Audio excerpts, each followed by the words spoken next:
So we're live now. So good afternoon, good morning, good night, wherever you are on this globe. So today we continue our discussion about the curriculum. Why is it important?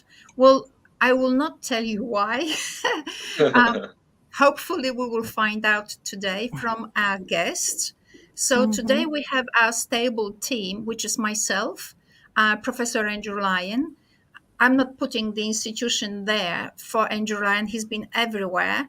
So, well, he'd been a professor in Australia, in America.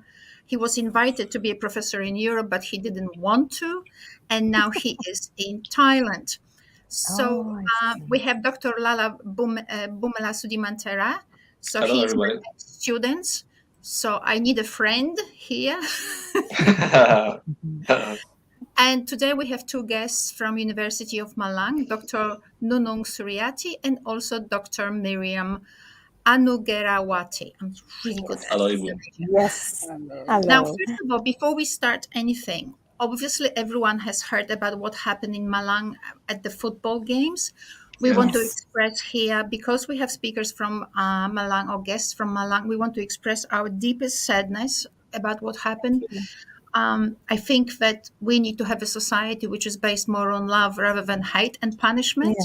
Yeah. So Yes, I agree. we're on the same page here, and I'm fully aware that unfortunately hate took won the day on that day in Malang. So Yep. that was like 5 days ago, and I hope that the inquiry will actually reveal what happened and changes Hmm. will be made. That was very Yes, sad. it Yeah. was. It was. Thank you. Thank you, Anya. Thank you.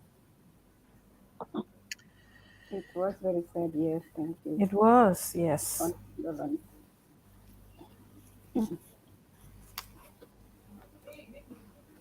So over 100 people have died. Mm-hmm. Um, Yes, 131. 151, right. 131. 151 or 31, 31. Someone lost a 30. father, someone According, lost a yes, brother, according someone to, lost a daughter. Terrible. Yes, that's true. So we take a deep breath to move from this particular emotion now to more intellectual frame of mind. So it's not easy. Yeah. Mm-hmm. I always begin our podcasts by making it clear that we are focusing on second language learning. Mm-hmm. So it could be English. We're specifically here experts. We're specifically focusing on English as a second language, but Professor Andrew Lyon taught also French. Most of his life, in fact, he taught French. I used to teach German. I'm not German, but I used to teach German. My basic education was in German. So we're focusing on second language learning. The reason why I'm saying this is because I do not want our podcasts to be taken out of context. We're not here to solve problems of mathematics, physics, and so on. I just leave it to the people who actually know something about those subjects. Mm-hmm. Also, we have a chat running, so I hope that some people will make comments.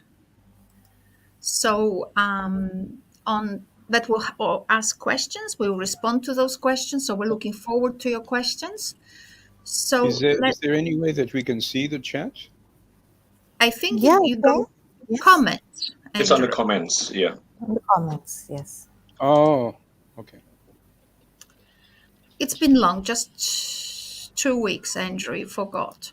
So No, I never knew I was I starting. couldn't help myself.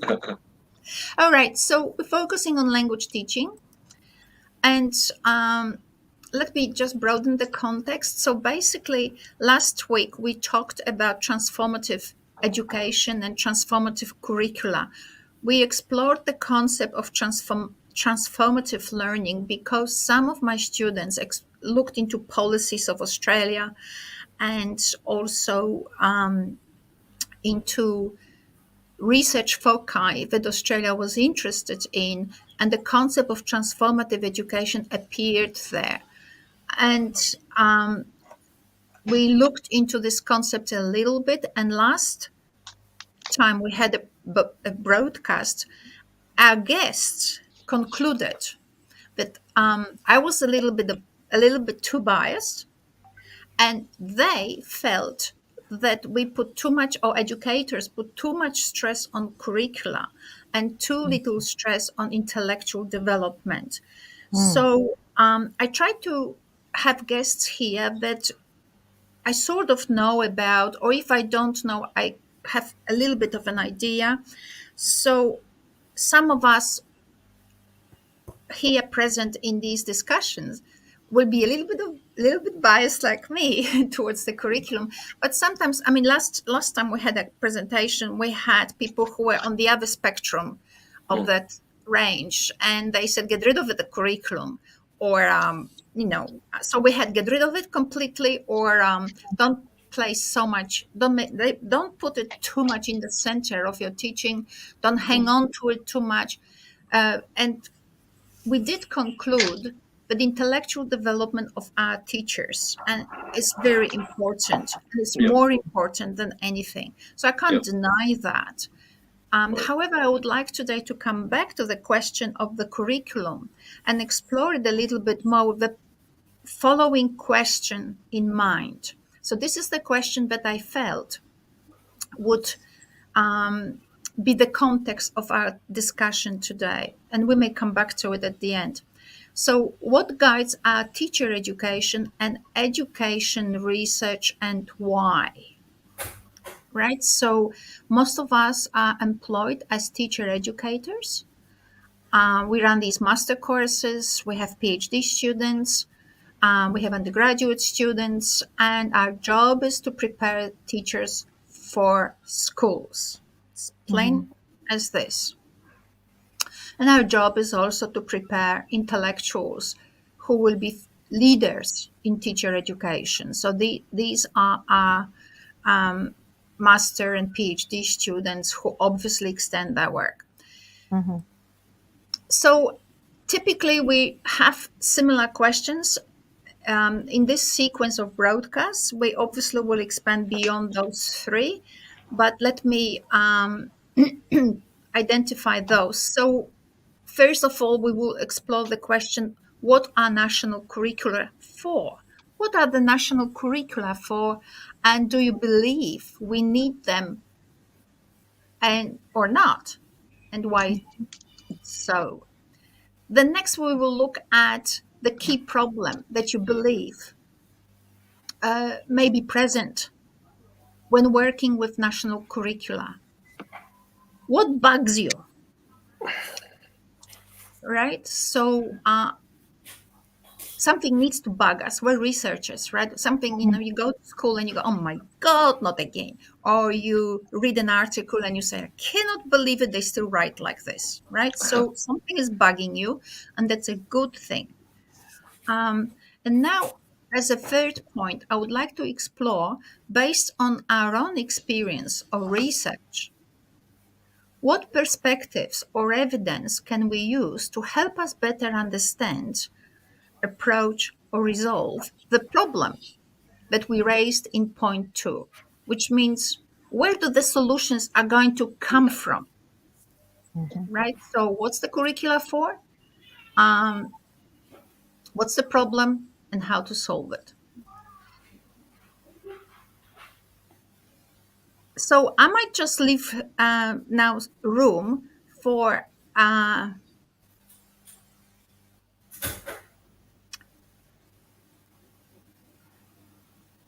right. I wasn't showing you my PowerPoint. I'm very sorry for that. I was looking somewhere else.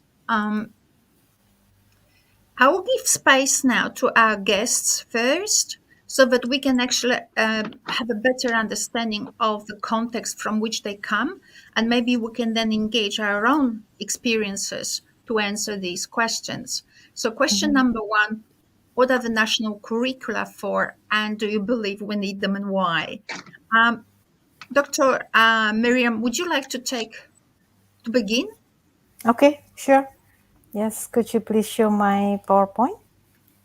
Yes. Okay. Hello, everyone. Like Dr. Anya said, hello, good morning, good afternoon, good evening, everyone.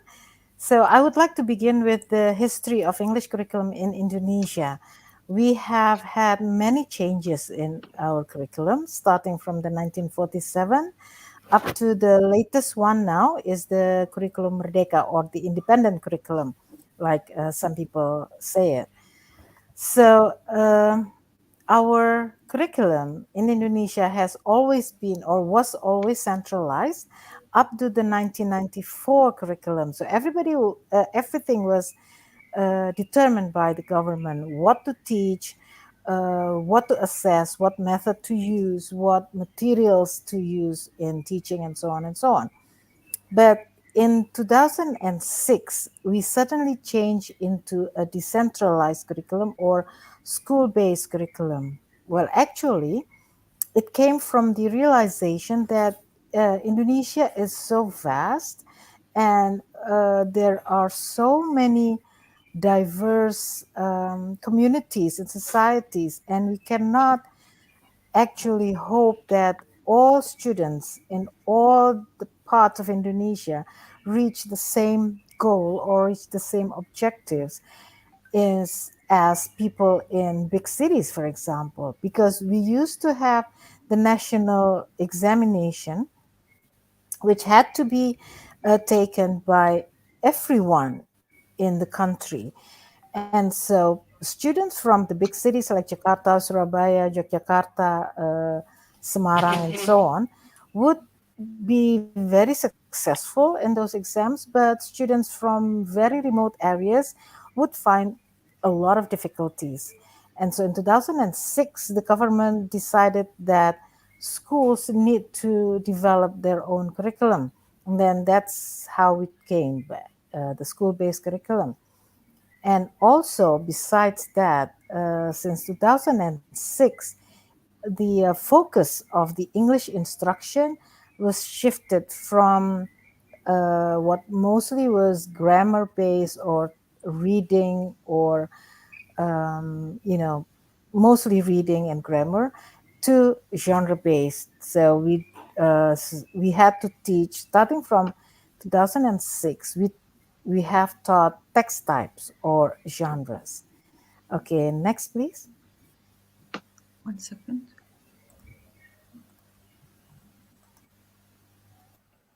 All right, so these are the objectives of the English instruction nationally when you talk about national curricula.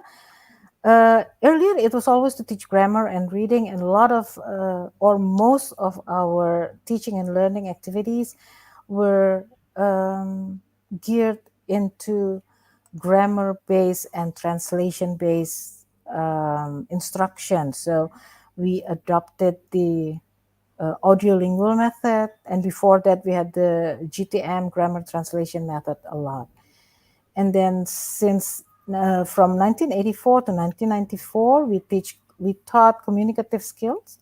The government said that we were adopting the communicative language teaching, but in reality, we still learned a lot of grammar and reading and vocabulary, Yep. not really communication. True ya, Pak Lala? Right. And then in 2006, we changed, as I mentioned before, we changed into text type or genre, and we adopted the genre-based approach, which I believe came from Australia at that time. So it uh, it sprung from the realization that Indonesian students communicate or spoke in English the same way, whether they are telling stories or they are describing someone, or maybe they are talking about their past holidays, all in the same way. And then there was this lady, Ibu Helena, who said, no, we are learning English and we had to communicate. Students have to learn to communicate the way the native speakers do. And that's to differentiate how we tell a story, how we ask for directions, for example, or how we congratulate someone. All has, every text has its own characteristics. And so that's how we started teaching using GBA. And then in 2013, we had a new curriculum again. And the focus was on teaching literacy, numeracy, and to build character. And this is mainly also because of the realization that we were always really near the bottom in the PISA assessment. Okay. If I may interrupt your Yes, discussion, sure. so this is very helpful because we can now see the historical development in Indonesia. Mhm. Okay. What is now your personal appraisal of the changes? Do we Uh, need the curriculum and why? yes, to answer that question, I do feel that we do need the national curricula because the latest one, at least the 2013 and now the independent curriculum, give us the guideline and the minimum requirements that students should achieve. So, starting from 2006, actually, the schools can decide for themselves whether the national curricula is actually fitting or suitable with their students, because that's the minimum curricula. People or schools in the remote areas would feel, okay, this is the good thing. This is suitable with our schools because our students cannot reach higher than this. But schools in big cities would say, no, this is too minimalist. This is too easy for my students, and so they had the right to add, to give supplementary materials and so on. And so, So yes, I this think is that's so good. this is very interesting because in Australia, I presume we have a sequence. So students can Mm-hmm, be anywhere in the range, but it's mm-hmm, but there is a sequence of developmental sequence basically of achievement standards, and mm-hmm, that freedom is not that available. I think what you're saying, what it sounds to me, what you're saying is that the national curriculum is kind of like the signposts, but mm-hmm. it's That's true.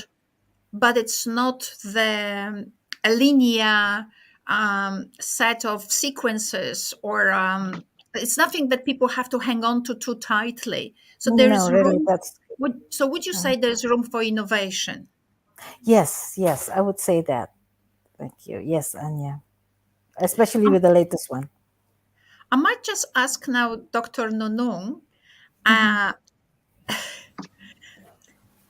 a little bit of um, maybe unprepared question, but here it is. Yes. Where is the room for innovation in the national curriculum? How does the Okay. national curriculum, in your view, facilitate it? Where's that space? Okay. Because I'm I, looking at, I'm looking, pardon me, I'm looking at this slide by Dr. Miriam, and I'm just asking myself, there is already a methodology here. Well, I don't know what it is, the TPAC model presented here. mm-hmm, mm-hmm. And I'm just wondering, is this limiting or is this enabling innovation? okay.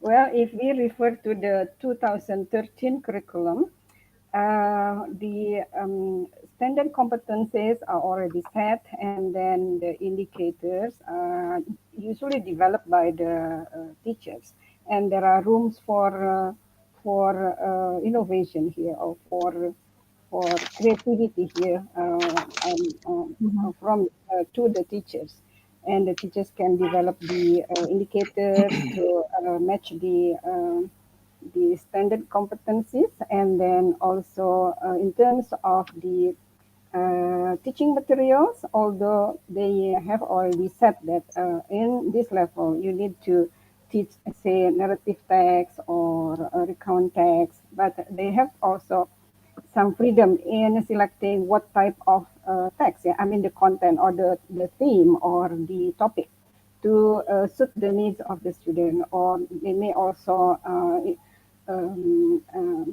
show their uniqueness in their place. For example, in terms of food or buildings that they want to describe, and and the history, maybe uh, historical recount that they want to post to the students. So, and also in terms of the in the method, yes, um, they they um, they they um, they suggest that teachers use the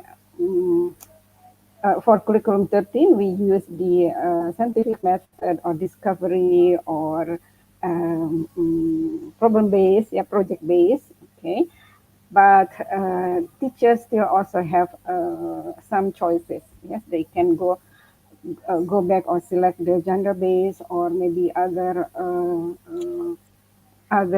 approaches, something like communicative or cooperative learning. So although there are some set criteria or requirement that are imposed on the teachers, but within those limitations, teachers still have some room for innovation or So, creativity.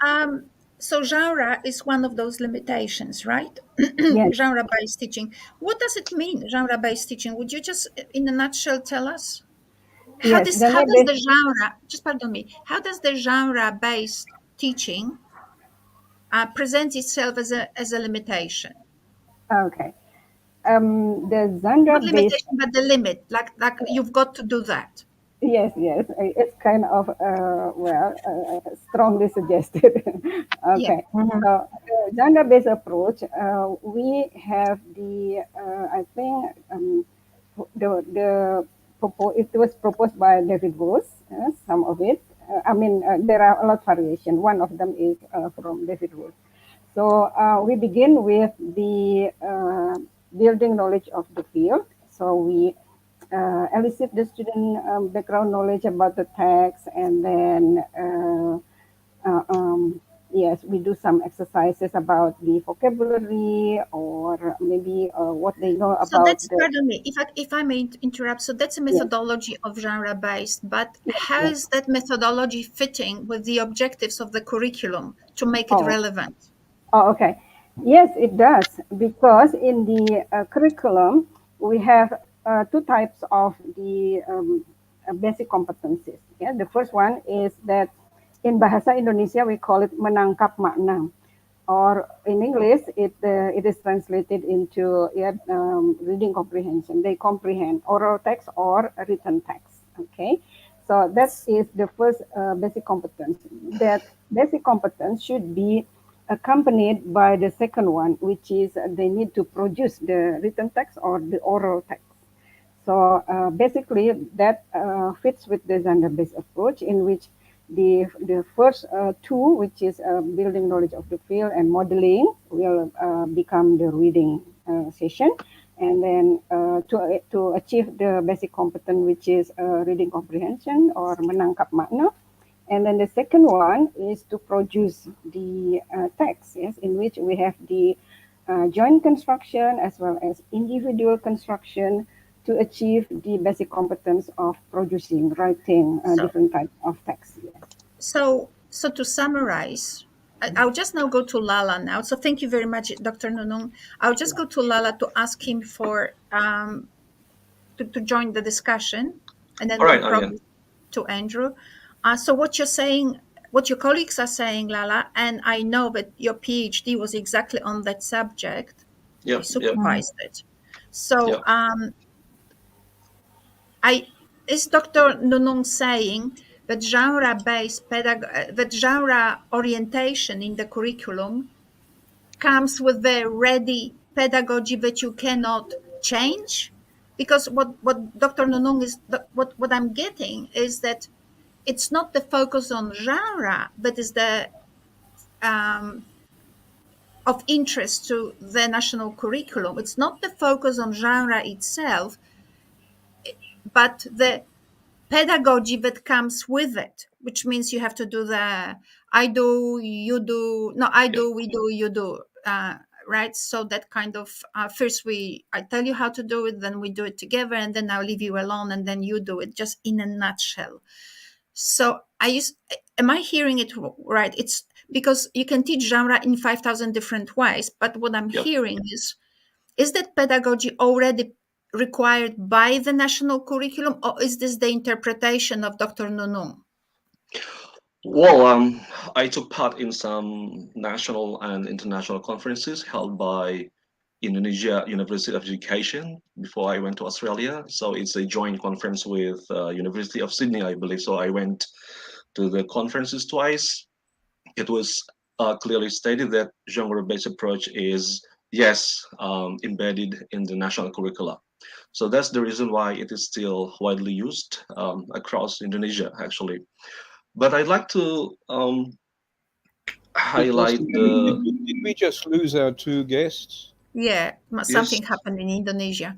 Oh, Okay, oh yeah, we lost they already. might come back. They might come back. Yeah, so it's actually embedded formally in the national curricula, and that's the reason why it is still widely used by teachers across Indonesia. But um, luckily, in the two conferences, I met with the role model teachers in West Java area. So they were actually the senior English teachers at schools. So simply said, they are the best teachers at schools. They were invited to talk about genre-based approach. And what I captured from the talks with them is that genre-based approach is not actually student-centered. Well, it's kind of confusing for many teachers and then the students because they feel that teaching genre should be richer than that. It should incorporate more dimensions than simply following the model itself. Alala, And I think sorry, I lost here because I lost Dr. Miriam. Can you just say to me, so at the conference in Sydney, some people were saying that we may need to make the pedagogy a bit more open for innovation. Is it? yes, yes, yes. That's the idea in Sydney and in Bandung Why actually. did they say So that? Well, how did they um, justify it? Well, we have some professors doing lots of research right in Australia on genre-based approach, and they said that particular part in the conferences, and I don't think that um, rooms for innovation is still there because one of the concerns that I had at that moment was actually where is actually the student knowledge. Well, student knowledge is not incorporated into the pedagogy of genre-based approach, and then the questions of the students are actually not addressed by the model. So it's simply, the questions. So I think the model is the answers that are actually made by the linguist, not by the students. Okay, so So I get it, but is the pedagogy mandated by the curriculum, or was it just the interpretation that researchers attach to the curriculum? So well, it is the is pedagogy mandated. is it mandated? So you Yes, have it to do is. this and this and this. Yes, it is mandated. Yeah. So has that change to happen, or Well, innovation look, enabled? Has nothing actually happened. No, no, I don't think that there is plenty of room for innovating the approach up to this very moment because we still see right the declining trend of English proficiency index. Now we also see that Indonesian IQ level sits at the 103rd level. Uh, that's very low, right? In the World Population Review.com last week, and I think Cambodia is doing much even better than Australia. As Cambodia is sitting at the position of 16. 16, I think Australia sits as the 17th rank. So I don't think that there is uh, room, for innovation in genre-based approach. I'm sorry, I missed something. Lala, you're talking about rankings. Rankings of what? It's IQ by average of countries. The latest Oh, IQ average. IQ. Yes. IQ. Okay. Yeah. And you're talking about rankings. You're not talking about actual numbers in IQ. So you're saying Yeah. Yeah. so when you say 16, you don't mean that the average IQ is 116. Oh no, that's Cambodia. That's the rank. Yeah. Now, is that the no? When you say, let's say Cambodia is 16, does that mean it is 16th in rank, In rank, yeah. or that the average IQ is 116. No, that's the rank. Okay, so Yeah. do you have the numbers for the IQ? I'm very interested in that actually. So can you I think I just do have the number, but I do not put it here. okay? It's Can you somewhere. Yeah. send it to All me right. sometime I so I will. I can have a will. look at that. All right. Very interesting. Going. I'm going to So share. so what you so far so good. What we're learning is that the national curriculum has a restrictive role, plays a restrictive role. So far so good. Um, in Indonesia specifically, we got the argument um, that in Indonesia we got the argument that it does play a restrictive role, but there is room to move, which I think it's an excellent thing. If this is really happening, I think it's excellent because I've done a little bit of research before this broadcast, and thought to myself, and we'll come back to those points later on. I thought to myself that it's exactly when you want to control so many loose pieces. Anya, It's really hard. can you let Miriam back in? It's really hard to control all the moving pieces. So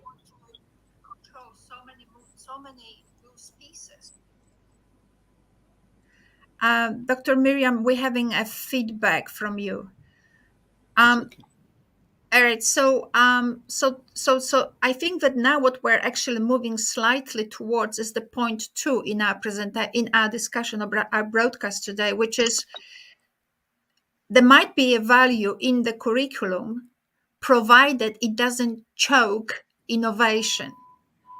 So what we want is the curriculum to be help, not um,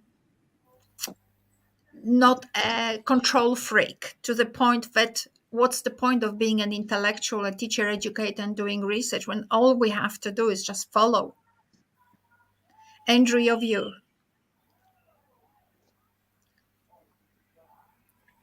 Sorry, I've got a dog fight. What did you say? In my beautiful house that you can see behind me, the dog was fighting the cats. So what was the question? So, your view on the question of of the need for the national curricula. What is Well, your it depends what you mean by curriculum. The discussion we had last time was very interesting because I think people confuse two different kinds of curriculum. One of them is a kind of general objective set for the overall development of a nation or an organization, and one was something which looked more like, let's call it a syllabus or a welcome back, Dr. Miriam. Thank you. I just had a short blackout in my Yeah, yeah, place. Yes, we I got. did too. Mhm. Thank you. um, and the other one was curriculum as more than just general objectives, but more as a set of precise issues that had to be dealt with. So if you look at things like self-organizing learning environments, like Sugata Mita's stuff, like my own stuff in rhizomatic learning, what you do is you don't have a curriculum in terms of a course or in terms of a um, or in terms of a school structure, but you may have something which is much broader at a general level. At the end of the day, somebody has to make decisions about the way a country is going to develop, or Mhm. the world is going to develop, and inevitably some of it is going to be arbitrary and not necessarily logical, but will probably connect with many other aspects of life like culture and religion and so on. So it seems to me that if we can make that distinction between the broad curriculum of a nation, which is to be seen, I think, as a kind of general set of objectives, as opposed to um, specific activities or sequences that need to be followed by learners, then I think we have a good distinction. yeah? And I They can coexist. They can coexist. So you can have a general curriculum, yes, where you talk about big ideas and hopes and ambitions and so on. And then you can have more precise things that students themselves or teachers themselves can co-construct. And I want to emphasize the co-construction to begin with, but it doesn't have to be a co-construction with teachers. It can simply be decisions by students about what they want to do. So if I want to find out how to deliver a speech, that's one thing. If I want to find out how to live in Indonesia, that's a different thing. And both are valid as large objectives, and both can give room for individuals to meet their personal needs. And when I talk about personal needs, I'm not talking about needs analyses or anything like that. I'm talking about what I've recently described as moment to moment requirements in order to achieve tasks that are in front of you. So And often not only unpredictable, but we cannot actually name it they because are, they're they are so personal. I wanted to just sorry, let follow me up. just say one more thing. They are both usually they're both unpredicted and unpredictable, and teachers Mhm. cannot read the students' minds and therefore cannot intervene adequately. So they can help. Everybody can help, but students' minds are inaccessible. We will never get to know the students well enough, Right. So right? you like the We idea of so so you like the idea of the develop of the curriculum making room for innovation, whereby the students' processing mechanisms are not hijacked, but are made more prominent in the sense that the student him or herself can engage with the curriculum in a non-limiting way. yes. I'll Yes, just and which are not subject to the teacher's beliefs about the student, but rather to the students' realizations of their own That shortcomings. sounds- Mm. I think we will go back to this point over and over again, and we are actually throughout each. One thing I wanted to say about when the curriculum is imposing too many, not I mean when the curriculum is too restrictive and doesn't enable innovation. So this is what Lala was saying, when the pedagogy itself or steps of pedagogy, first you do this, then you do this, then you do that, when they are mandated, it always reminds me of Wahid Nasruddin's doctoral thesis, which Mm. showed that English um, language educators in Indonesia were afraid not just of innovation, but and leading innovation, but even asking questions that would result in innovation, because they Mm. were so afraid that someone would say to them, how dare you, you must do what we tell you. And then that really counters the job of an intellectual. Yeah. So that's sort of, if I may just hijack the discussion a little bit and show you the things I found through my research. So I looked at this paper, or a little sort of perspective by Bill Green on understanding the curriculum. And he came up with this little graph. I obviously, and the reason why I'm showing this to you is not only to share research, but also share with you how critical thinking works. I'm not saying I'm a guru in critical thinking, but I really liked what I did. So it is likely that students and maybe some scholars see a graph like this and they think, oh my God, that relates to the curriculum because Bill Green said so. And it Mm. might, and it's probably good, and I'll explain the graph. But the first thing I ask myself, is this structure relevant just to the curriculum, or could we read the Bible through it, or the marriage laws, or the banking laws?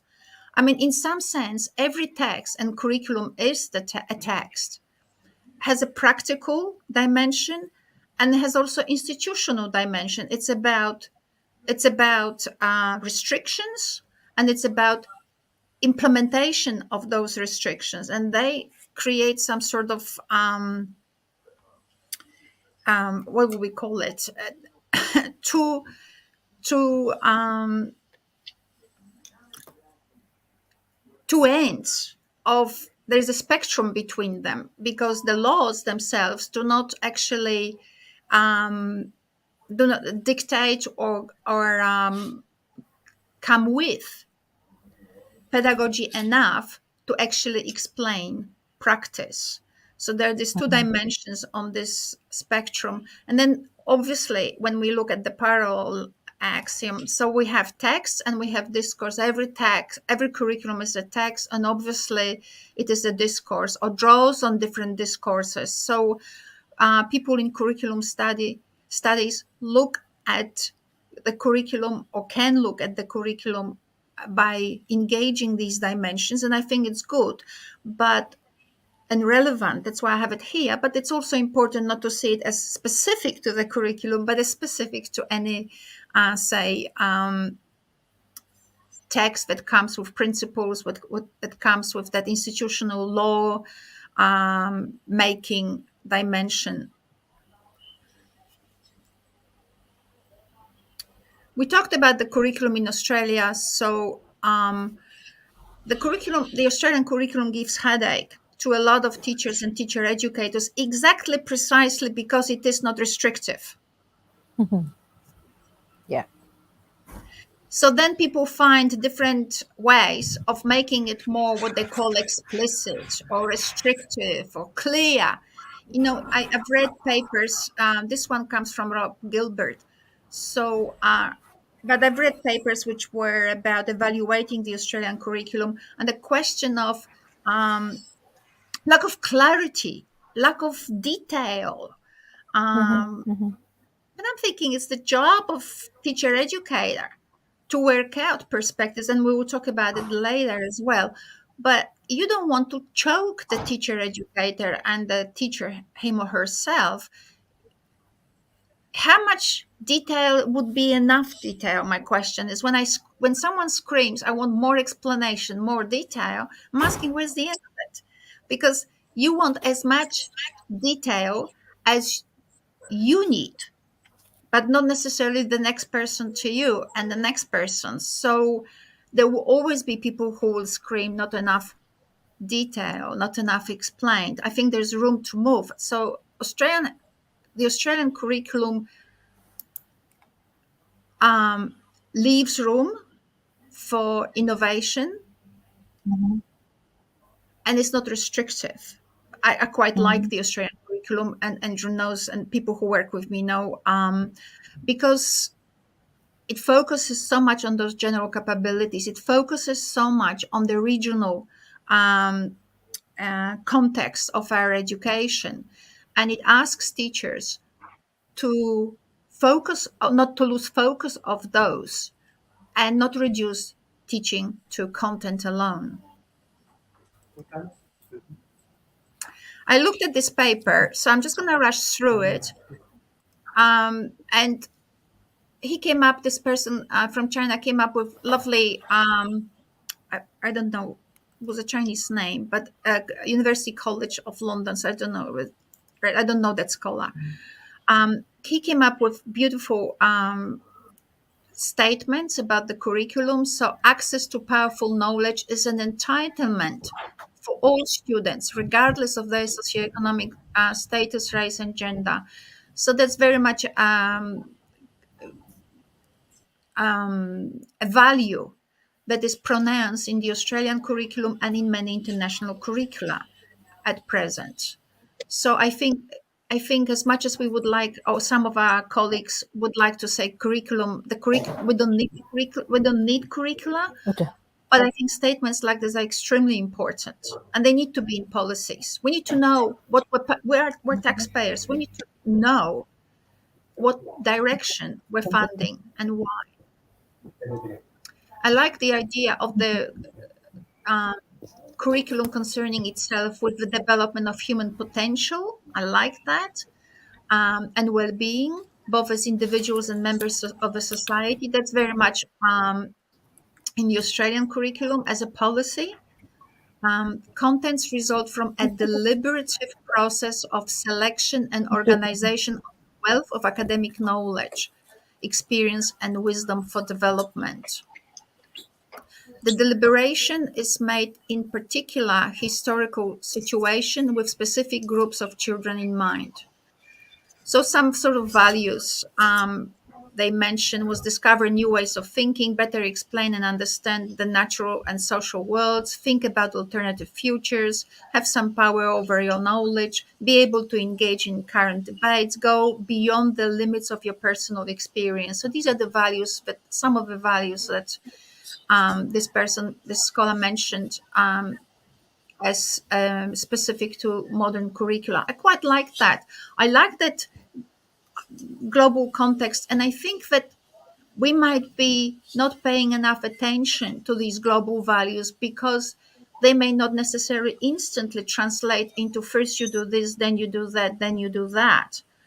But they do provide us with criteria for questioning ourselves when we develop Mhm. specific syllabi, asking ourselves, have we done that? Are we doing this? Or are we too, are, is our knowledge of pedagogy limiting us to the point that we say, oh, well, that will be done later.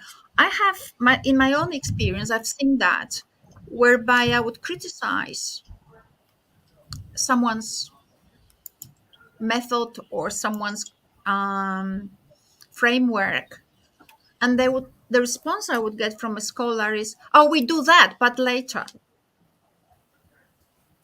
So we do concern ourselves with discovering new ways of thinking by students and going beyond the limitations of their experience. But first we have to do the basics, so this course is all about learning vocabulary. The next one is about grammar and discovering new Mm. ways of thinking or going beyond your personal limitation. We do it in year 4.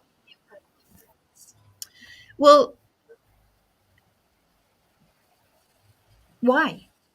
I mean, I don't have a problem with that. I just have a problem with the argument being left there, because you could come up with any argument, but if you don't provide a rationale for it, it's thin.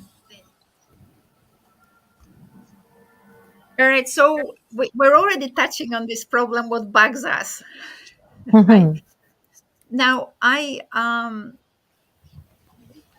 personally, when I prepare for this broadcast, I go through the process of thinking, what do I want to get out of this meeting? And sometimes I think about the what bugs me in more detailed ways, and then I try to find the biggest bug that accommodates for the other bugs as well. So basically, what bugs us. So could we come back to Dr. Miriam? Did you have? Okay. I might go to your PowerPoint, right? Yes, yes. And have a look. I don't have your PowerPoint now. You have to upload it again. Oh, okay. Okay. Oh, don't worry about the PowerPoint. Just let us know. Where did Okay. you? Fine. What did you see as the key problem when working with national curricula? All right. Okay. Thank you. And yeah, I'm going to talk about the latest one that we have in our country today, which is called the Curriculum Merdeka or the independent curriculum. I don't know whether that's the right English term for it, but this the latest curriculum divides schools and each level into phases. Like in primary school, grades 1 and 2 are included in the phase A, and then third and fourth grade phase B, fifth and sixth in phase C, and then the junior high school grades 7, 8, and 9 are included in phase D, and then grade 10 is phase E, and grade 11 and 12 grade phase F. Um, I'm thinking about your comments on the Australian teachers, and that's exactly what I believe most of our teachers here in Indonesia are facing as well. Because especially the English teachers for junior high school or lower secondary, grade 7, 8, and 9, they're confused because they're all included in phase D, whereas the other levels, they have first and second, third and fourth, and so on. And so in phase D, everything was just like a bulk given to them. Look, here is the English materials and English, let's say, objectives and the basic competences, which must be mastered by students grade 7, 8, and 9. And there's no guidelines which should go into grade 7 to grade 8 and to grade 9. So I've heard teachers, English teachers for the lower secondary, complain like we don't know what to do. It's very hard for us to divide the contents, the materials, and also the objectives. What should we teach in grade 7? What should we teach in grade 8 and grade 9, and so on? So basically, Anya, I'm into giving freedom to teachers and schools, but again, I think this is a cultural matter that our teachers still need a lot of guidelines and what you call details on what to teach, when, with what materials, and for what objectives. So that's, I think, what bugs me nowadays. I think the government and the Minister of Education should give a more detailed guidelines for teachers of English, especially in the lower secondary level. That's my feelings.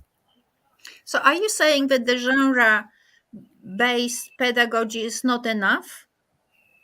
Oh, it is enough, but still, in the previous curriculum 2013, for example, for the genre of descriptive, let's say, uh, you have several kinds of descriptive text given from junior secondary, oh sorry, lower secondary up to uh, uh, upper secondary.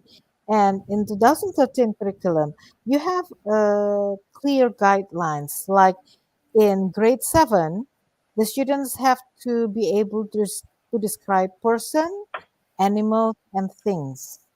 And then in lower, that's grade 7 and 8, I think. And for grade 10, for the upper secondary, they started to describe historical building or tourism places, things like that. So it's giving a clear distinctions for the teachers what to give. Okay, the genre is descriptive, but what kind of descriptive text should be given when? That's what I think.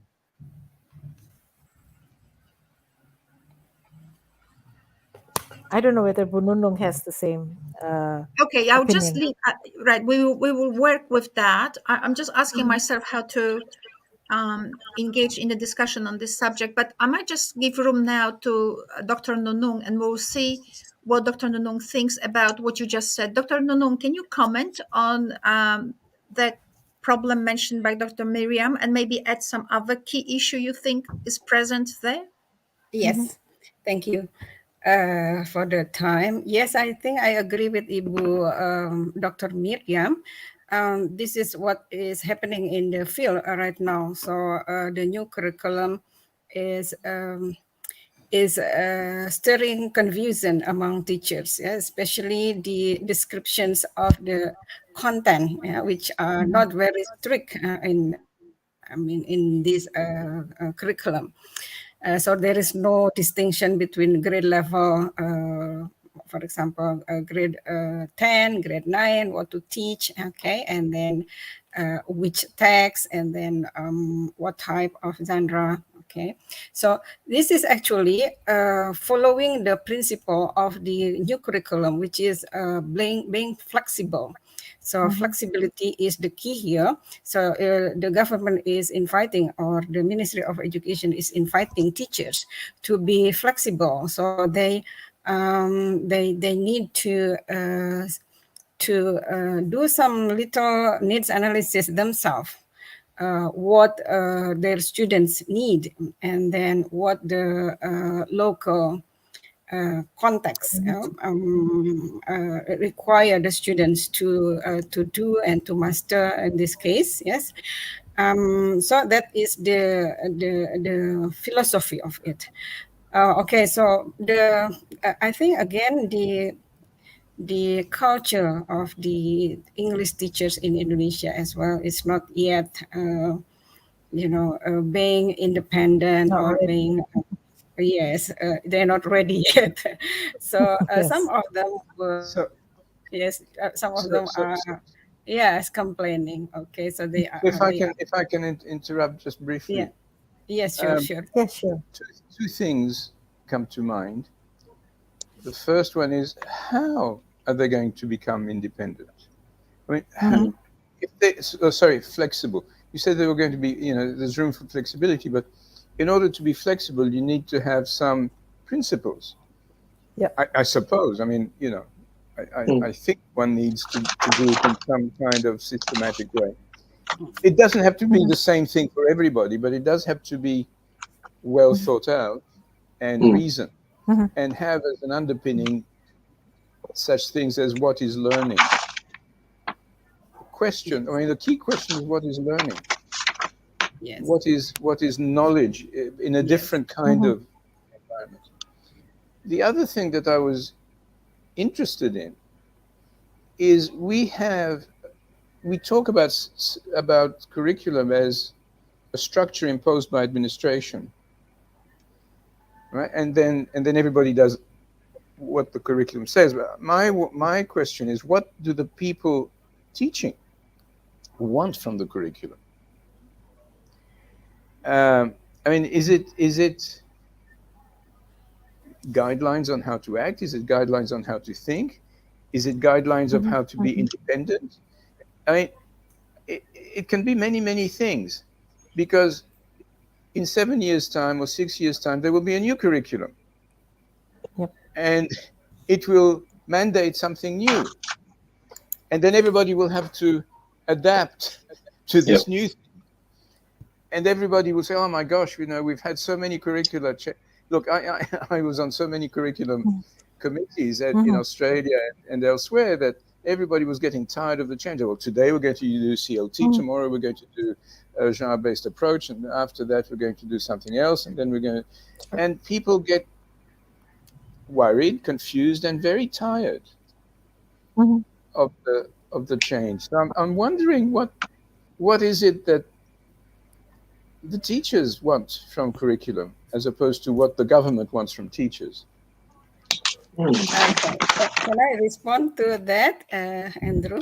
Yes. Yes. Sure, of Yes, course. yes, Anya, yes.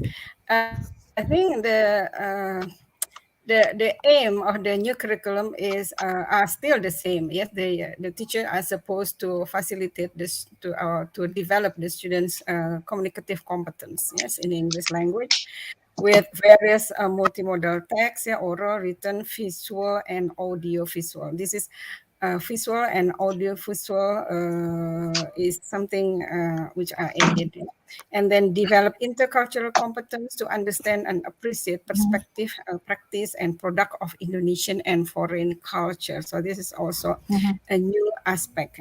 And then develops self-confidence to express an independent and responsible individual, and to develop creative and critical thinking skills. So this also in facing the global and also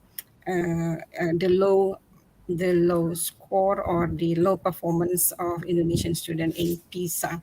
Pizza. So Mm-hmm. yes, in PISA. PISA Yes. and So EF yeah. and So not just. the Yes.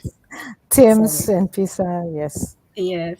So basically the teachers are yes are supposed to still follow the national curriculum, because the objective or the aims are already specified, the methods are already specified, and then the texts are already specified, although they are not really directed or explained explicitly for each level.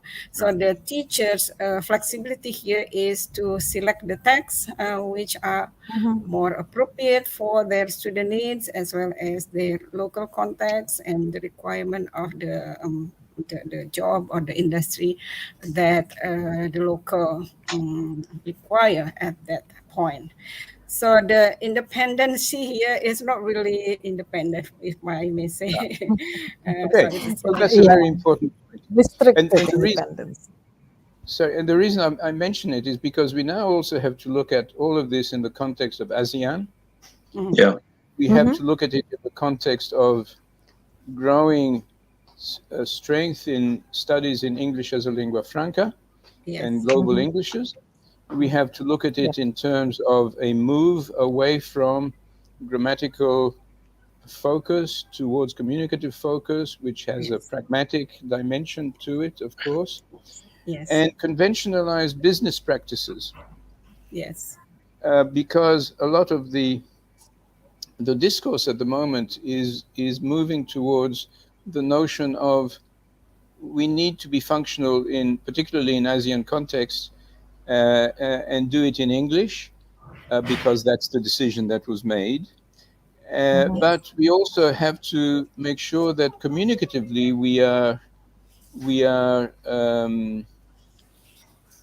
accurate in the sense that we achieve the objectives that we want to achieve. Yes. Um, and that goes beyond the grammatical, it goes beyond TESOL, it goes beyond ESL. True. Uh, and communicative ability, of course, has always been there. And this is nothing new, but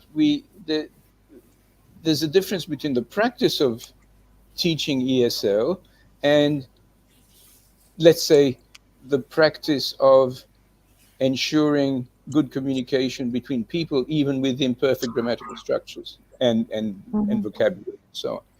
So I have a favorite quote, which is, communicatively, if I say something like, me want chicken, you will Mm-hmm. understand me. But Yeah. this is not ELF, it's not English, it's kind of English. Kind of Uh, English. Yeah. and it works, Yes. but it works. You see, True. that's the point. The point is that it Yes. works. So, are we Mm-hmm. going to become a Me Want Chicken English language teaching organization? I mean, as a whole, or what? I mean, the issue of standards is a key factor, and Mm-hmm. it leads to all sorts of contradictions. All sorts of contradictions. So, for example, True. yes, we want to be able to understand Indonesian English, Chinese English, Filipino English, and so on. But what are we going to teach? I mean, are we going to teach native speaker? I mean, the native speaker English is taking a big hammering at the moment. Everybody's hitting on it Yeah. and saying, "Oh, we don't want native speaker." Okay, that's fine, but what's the alternative? And what does native speaker mean? Does it mean speaking? I mean, am I a native speaker? Do you know anything about me? No, you don't. Uh, I'm not a native speaker of English, by the way. My English is my fourth language, but it's my best language. Mm. So it's kind of complicated, isn't it? I just wonder your Yes. reaction to all of this. Miriam, Dr. Miriam, Yes. Okay. would you like to Yes, it's respond? very interesting, Andrew. Yeah, it's very interesting. And I agree with you that now we are really hitting on the native speakerism, get rid of the native speakerism. And actually, when I have students or, pre-surface teachers or student teachers teaching in schools and they are teaching speaking, I always ask them, how are you going to assess your students in speaking? And if they have the rubrics, and one of the aspects in the rubric is pronunciation, and they get good marks if they speak or they pronounce like the native speaker. And I would say, no, no, no, no, which native speaker are you talking about? Do you mean that when a student speaks more like an American or using American English, they would get a higher mark than those using Australian English, for example, or British English? And so I say, no, you don't have to have that point in the rubric. What is important in speaking is, for me, the comprehensibility, or that people understand when you speak to them and they can respond accordingly and the message is delivered. So, yes, I agree, Andrew, that that is a very complicated thing. But still think that in Indonesia, where English is a foreign language, I think we should still teach, not to not for the students to be able to speak like the native speaker, in the sense that whether it's an American or British or Australian, but then, like I said, they have to speak clearly with good pronunciation, in the sense that people understand them and be able to respond. And I don't mean that to be according to one type of English. But That's, when you say that's I don't know, how can we expect teachers to be flexible? I don't think I can answer that. I Sorry. uh, just wanted to push the conversation a little bit forward. just Mm, one moment before we leave the pronunciation thing. mm, None of us speak like native speakers, like the ideal native speaker. right, Mm. right. None of us, not one of us here, not me, not any Hmm. of us. Hmm. And we are fine.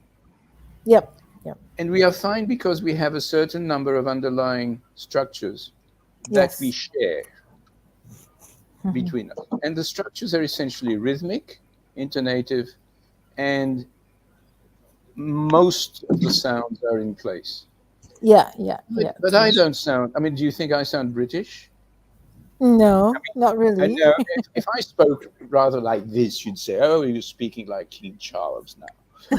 But but I don't speak like this, and if I had, then I would have been something different from what I am today. Yes. All of us, all of us here are multicultural. Hmm. All of us True. here are multi-accent, if Lingo. you, Yeah. Hmm. well, Hmm. multilingual as well, but that's a different, it's slightly different. So the accents that we use are not necessarily anything. Native. Hmm. They're not native. Although Hmm. I could argue that uh, I could imitate somebody. You know. But structurally, we're close enough, and that's what But we are matters. close enough, and that's Yes, what matters, yes. and that's what we have to strive for, and that's what we can do with Hmm. modern means of say working on pronunciation, so that we True, don't true. finish up saying, "Oh, pronunciation doesn't matter." Well, It it does does. Hmm. matter. It It does, doesn't. it It, does. and so on. Not just pronunciation, of course, everything else as well. I Yes. just point that out because everybody is hitting it on pronunciation, saying, "Oh, we don't." Mm, David mm, Crystal says I see. silly things like, "I want to sound like me in Spanish," and what does that mean? That Yeah, okay. no one respects him because he now sounds like a child. No, I mean you can't do that to people. You need to give them the means to be powerful Mm, in a communication. that's right. So that people Mm, actually listen to them. So I wanted to address some of the questions that were raised here regarding problems. So mhm, those questions link with the question, all those issues link with the question posed by Susie Huari, who says a curriculum is not an altar to worship at. Guidelines is what teachers need. Nothing can be forced down without compromising on teaching and learning quality. I think the reason why I'm placing this question or this comment here, because I would like to come back to what I think Dr. Miriam said. I think so. You said that well, basically my question. So if the problem is at the ground level in classroom, mhm, to teach, for example, students should be able to describe objects and so on. mhm, But you're saying is things are missing in the curricula to be more precise about it. My question is, what's the job of the teacher educator when you perceive this problem? Is it to just feel the problem, or as a teacher educator, can you have what can you do yourself mhm. to Okay. address this issue? Yes, thank you, Anya. So, talking about teacher educators, we usually teach them, especially in the subjects and courses like TEFL and the curriculum and you know, IMALT. We have IMALT, Instruction Materials and Language Teaching. We teach them the genres and the genres covering the social functions, generic structure or text structure, and the language or the language features of all the genres which are offered or which the teachers need to teach from lower secondary to upper secondary. We introduce those genres to our students and we discuss them and also discuss how we can teach those genres to students. And so we also have them like practice and demonstrate and do peer teachings on how to teach those genres. But when they come to schools as student teachers, where they had to teach in those schools for 6 weeks, sometimes they feel confused, not only because of the genres, not really because of the genres being taught in those schools, because they are quite well prepared and equipped for that. But sometimes they are confused by not really the attitude. Well, perhaps I can say the attitude of the teachers in the school, especially the senior teachers, if I may say so, which quite often contradict what they have been taught in the university, in campus. So can I would like to say one example. They come to school prepared to teach, let's say, a narrative, the narrative text, telling stories, asking the students to retell stories, and so on. And they come prepared with the media and video clips of stories like that. But then in school, the senior teachers would say, you don't have to teach that. The students would find it too hard. Just go with the simple materials and simple media. For example, that's, I think, would pose another problem. So actually, what we do in the teacher training college or being teacher educators is, I think, is preparing the students quite well to teach in schools. And sometimes the problem arises in the school where they have to do their practice teaching and so on. Lala, thank you, Dr. Mm. Mijam. Lala, Yes. you are a newly baked doctor Okay, fresh from the oven. Yes. Australian oven, yeah. So my question to you is, well, I could ask you a more generic question, but I won't. I'll just be more precise. Don't you think there could be here a good research space between the University of Malang and your outfit to explore the concept what's simpler? Because you could run a project here to test whether truly teaching grammar or whatever is considered by teachers, senior teachers or senior staff, simpler, and students will get it, whether it's really simpler. Mm, So I yeah. think you could have three models here. One, what the senior teachers want. Second model, which is what is taught in Mm, universities. And third model is some space for innovation. And have a Mm. look. Examine the concept of simplicity. I think it's a great research project because all we right. take too many things for granted. Good morning or good afternoon, Professor Yazid Bastami. Just noticed Professor Yazid Bastami from University of Malang. Hi, Bayezid. Hi, hi, Pak Yazid. Hello, Pak And I think Yazid. that University of Malang was very much interested in actually and comes up with money, has some money, and it may not be too expensive to do a project like this, which combines maybe three different approaches, through which we could actually explore the concept what's simpler, because Mm, less is not necessarily simpler. right. Mhm.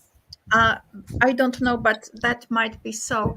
So the reason why I said that is because when I hear your problems, and I'm not letting Lala talk here. I think I'll let Lala talk on the next issue. Mm, Um, but basically, my question really is that there is this curriculum, whatever it is, there are schools, whatever they are, but I think that there is a very important role to play by teacher educators, not necessarily in, well, um, yeah, by teacher educators, and that role needs to be maybe agreed on by teams, say teams in the University of Milan Mhm, across. Maybe you're looking for your soulmates across, mhm, and not soulmates who agree with everything you say, but soulmates who actually dare to do research and explore. mhm. Um, I mean, we all have this problem, but sometimes we stick out and have a different sort of maybe view or something. But we need to find people who share, and we can actually research better our own role in the context of preparation of our students. Yep. I think, and yes, so that would be good. Let me, because we don't want to be here till tomorrow. I'll just have a look what I had here. So myself, when I was thinking about this issue of what's the key problem, I think we all you focused on the curriculum, which was different than I did because I come from the Australian background, and I think, and as I was accused before, I'm biased towards the Australian curriculum. I like the descriptors, but there's a reason why I like the descriptors, because I am not strangled as a teacher educator by those descriptors. And this Mhm, is really a really important point. And I tell you what I mean by that. Mm. I prepare my teachers, my future teachers, not to be strangled by the curriculum, but to be on top of it, Or, which means to develop methods and discourse whereby they can present the case to the auditor. Schools are audited in Australia. Early childhood centers are audited every 2 years. So you have to justify why you do what you do. So nobody comes to, well, from what I hear from teachers, nobody comes to you and says, well, did you do the punctuation last year? Right? mhm, They don't care. They want to know what you did and why. And you need to provide strong rationale. And I think that that's why I don't feel strangled by it. That's why I can prepare my students to deal with it and also maybe deal with the shortcomings of the curriculum, because of that. So I think that that's what Susie Hori, one of our from our audience, was saying, and I think that's what Andrew was saying.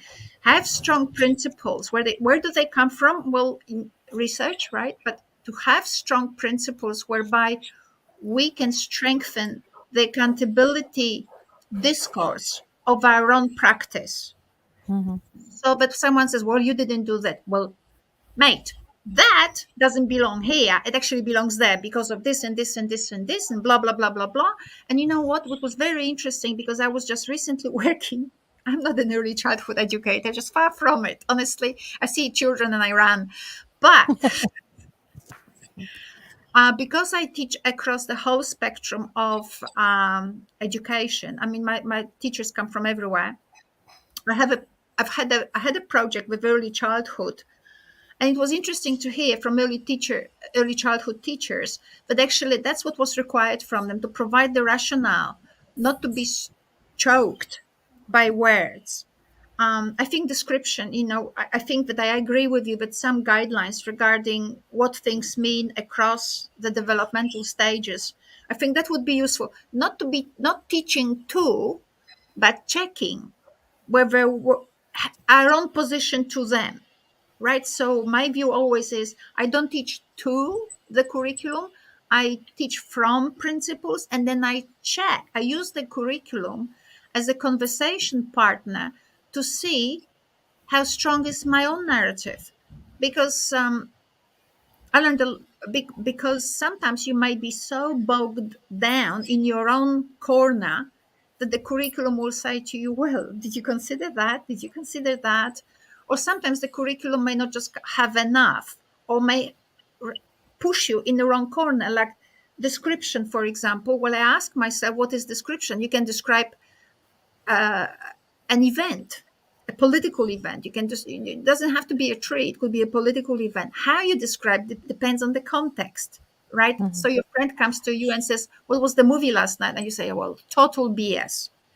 But if you write a review for the website, school website, review of the same movie, you don't say it was a total BS. You say, well, this is what we saw. This is what the context of the movie. This is the perspective from which we looked at the movie. And this is what we thought as a result about the movie. Well, that's different. It's a description back. So I thought accountability, I think there were issues raised in this paper and another paper. What's that noise? I don't Anyway, know. so there were some issues raised with regard to curriculum that still teachers see pedagogy more or less as a relationship between content and students. It's a question, because if we talk communication, we need an audience. If we talk about meaning, we need society from which the meaning comes. So somehow when we in education limit pedagogy to the relationship between content and student, we just basically instantly cut out the community. And as a result, we're doing what was done before, basically teaching words and grammar. Now, somehow I think that there is a field here for people to consider. That's another project for research, which is, what the heck do we do, say, for example, in the context of Indonesia, say when teaching literacy in Indonesian? Are we doing the same as in English? Can we learn by exploring what's done in one literacy context and then in the other? So it's not just focusing on English, but create these bridges. Can we learn from one another? Is there something happening in the way we teach literacy in our own native languages that we can actually transport to English teaching? I don't know. But that's a question to explore. And maybe we'll find out that we're limited in both, in fact. In fact, we're limping in both. And that's wonderful, because now we can see how the teaching of the foreign language can actually impact on the quality of teaching literacy in our own, say, national language. Because we know it's not a native language. There's 5 million languages in Indonesia, but I'm aware of that. Transmission of knowledge, again, was the criticism. And mine and Andrew's criticism is that too often we teach too arbitrary selected or identified scales of difficulty and progression. They're arbitrary. So we need to find ways whereby the achievement standards is not what we teach to, but we dialogize with those and see whether our principles enable students to reach at least those. Right? So I don't teach to this description. I teach students to be able to communicate. But then when I look at the outcomes of my teaching, I'm thinking, okay, they say we should account for description. Did I account for that? Was that present? Did I problematize the genre of description so that my students don't think that the only time we describe is when we talk about a tree? Right? So something like that. So accountability was for me a problem.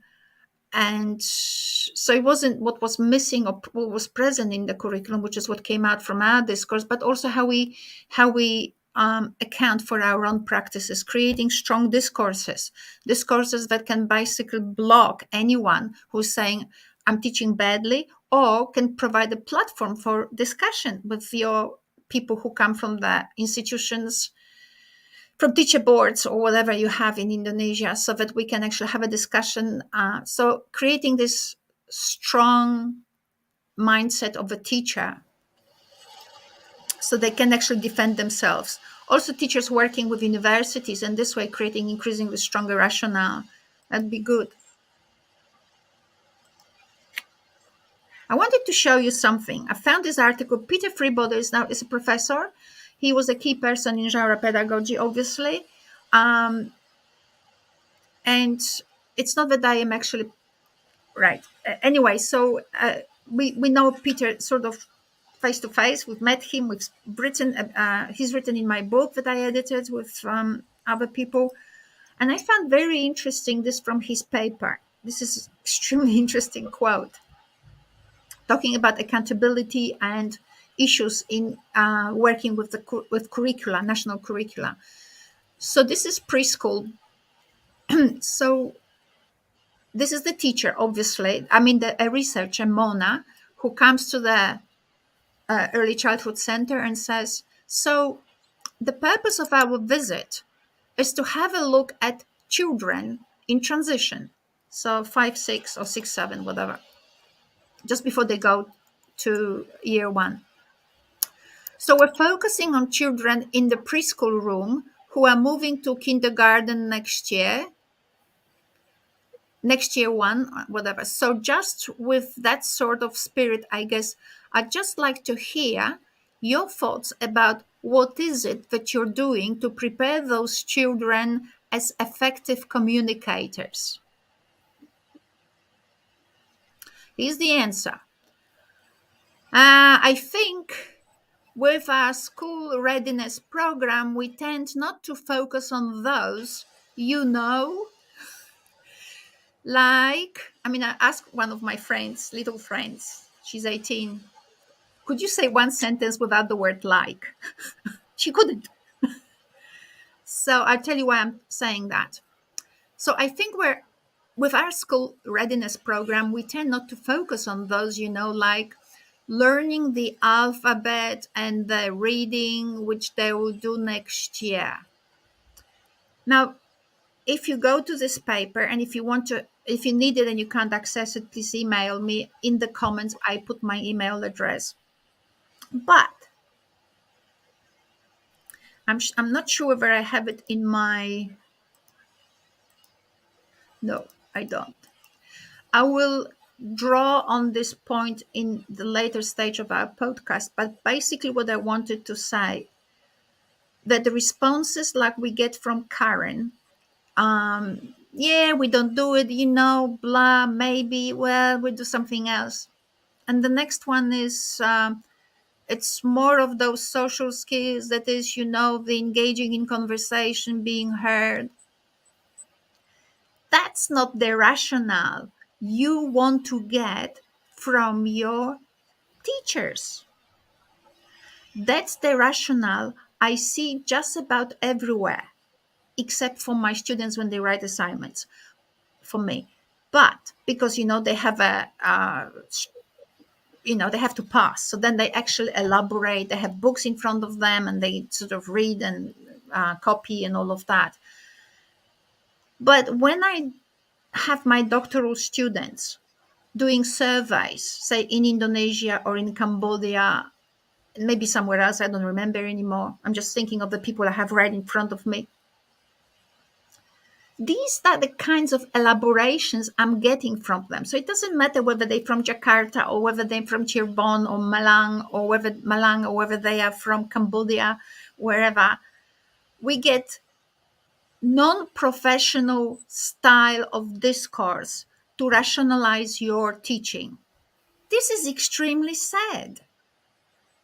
This answer should be, we're working with the curriculum. The curriculum requires from us this and this. In this particular area, from the curriculum, we're focusing on these particular standards. And this is what we're doing in order to achieve these standards. And we do this and this way of approaching this based on this particular evidence. And as a result, we create pedagogies like this. We collaborate with this, and this is what we're doing. Like, how hard is that? I just created it this very second. However, when my students survey Indonesian scholars or Cambodian scholars, we're not seeing that. We're seeing like something exactly like that. The way well, I think we should be doing more grammar. Well, I think we're really interested in communication. It's just, where do you pin it? Where does it belong? Where do these answers belong? And I think when I said that accountability is an issue, on the one hand, yes, curriculum is having problems, but we as teacher educators, we're here preparing them to talk about their practice, to think about their practice, and to be able to justify their practice. And this is not a justification. That's what happened in Australia, and I get them all over. exactly like this. Like there's no structure to this rationale. If you produce that to pass a test in Australia to become a teacher, it failed. So did this person pass the exams despite and became a teacher despite that? Or I don't know. The point is, I just picked it because I wanted to pick on something in Australia rather than using responses from Indonesia or Cambodia, because I didn't want people to say, well, it's the language issue. It's not the language issue. It's a preparation issue. Our teachers cannot talk about their practice. I'm not saying all of them, but that's what we get day in and day out. So that's an issue a little bit, right? So things might be missing in the curriculum, but we can be on top of it. And I think the job of a teacher is not necessarily always to follow, but ask ourselves, how can we be on top of the job of education so that we can be friends with the curriculum despite it not being ideal, or despite of it being wrong, right? For political reasons, or for methodological reasons. Like sometimes I think that that's what Lala's, I'm not saying it's my argument, I don't know the context in Indonesia, but Lala's argument in his thesis was too strong dependency, not on the concept of genre, but on the pedagogy, on a specific pedagogy of genre-based teaching, which means there's no room to innovate here. But as a teacher educator, what you do is say, love the concept of genre. Everything is genre. The way I'm dressed. Why am I not wearing a bikini?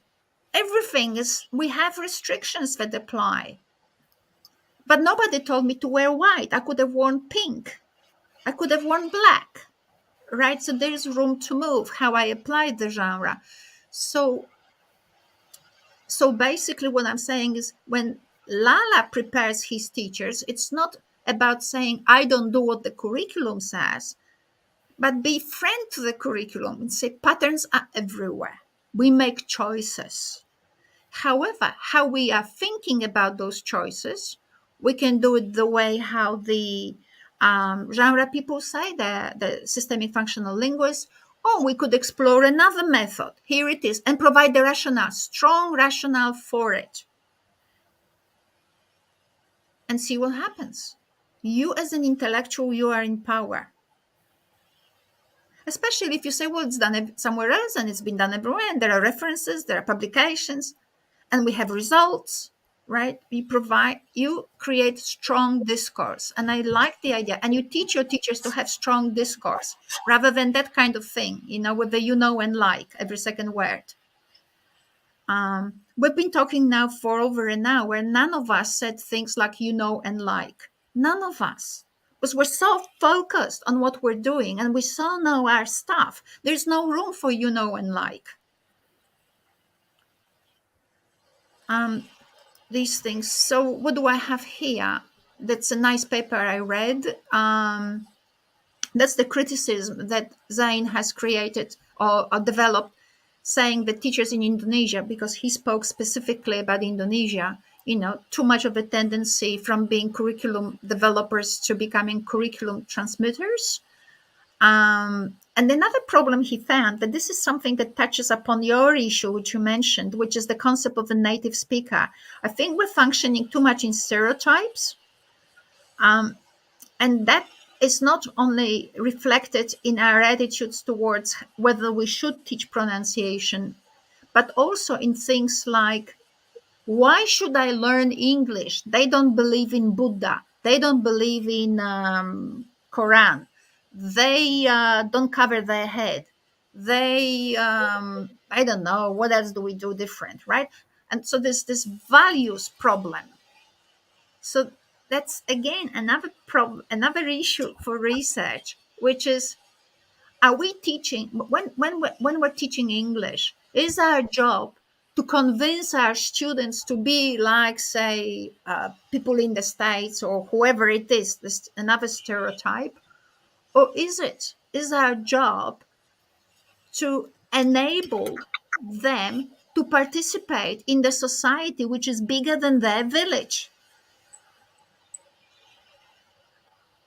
Something like that. So that could actually create a lovely topic for another research project, which is how would we go about it? How do we go about it? Do we go about it? Oh, because I'm thinking that maybe we don't. We just take things too literally. And we're scared. We have these people above us. But these are the sort of questions. And maybe we wouldn't be bogged down in issues like, well, learning English collides or counters our Indonesian values. I have a problem negotiating my identity. Well, it's nothing to do with your identity. It's about learning how to do the things we're doing today. None of you is interested whether I'm Christian or not. None of you is interested whether I have 7 husbands or one. None of you is interested whether I have a dress or whether I have trousers, right? It's about how can we find ourselves in the same space if life throws us that way and actually work together.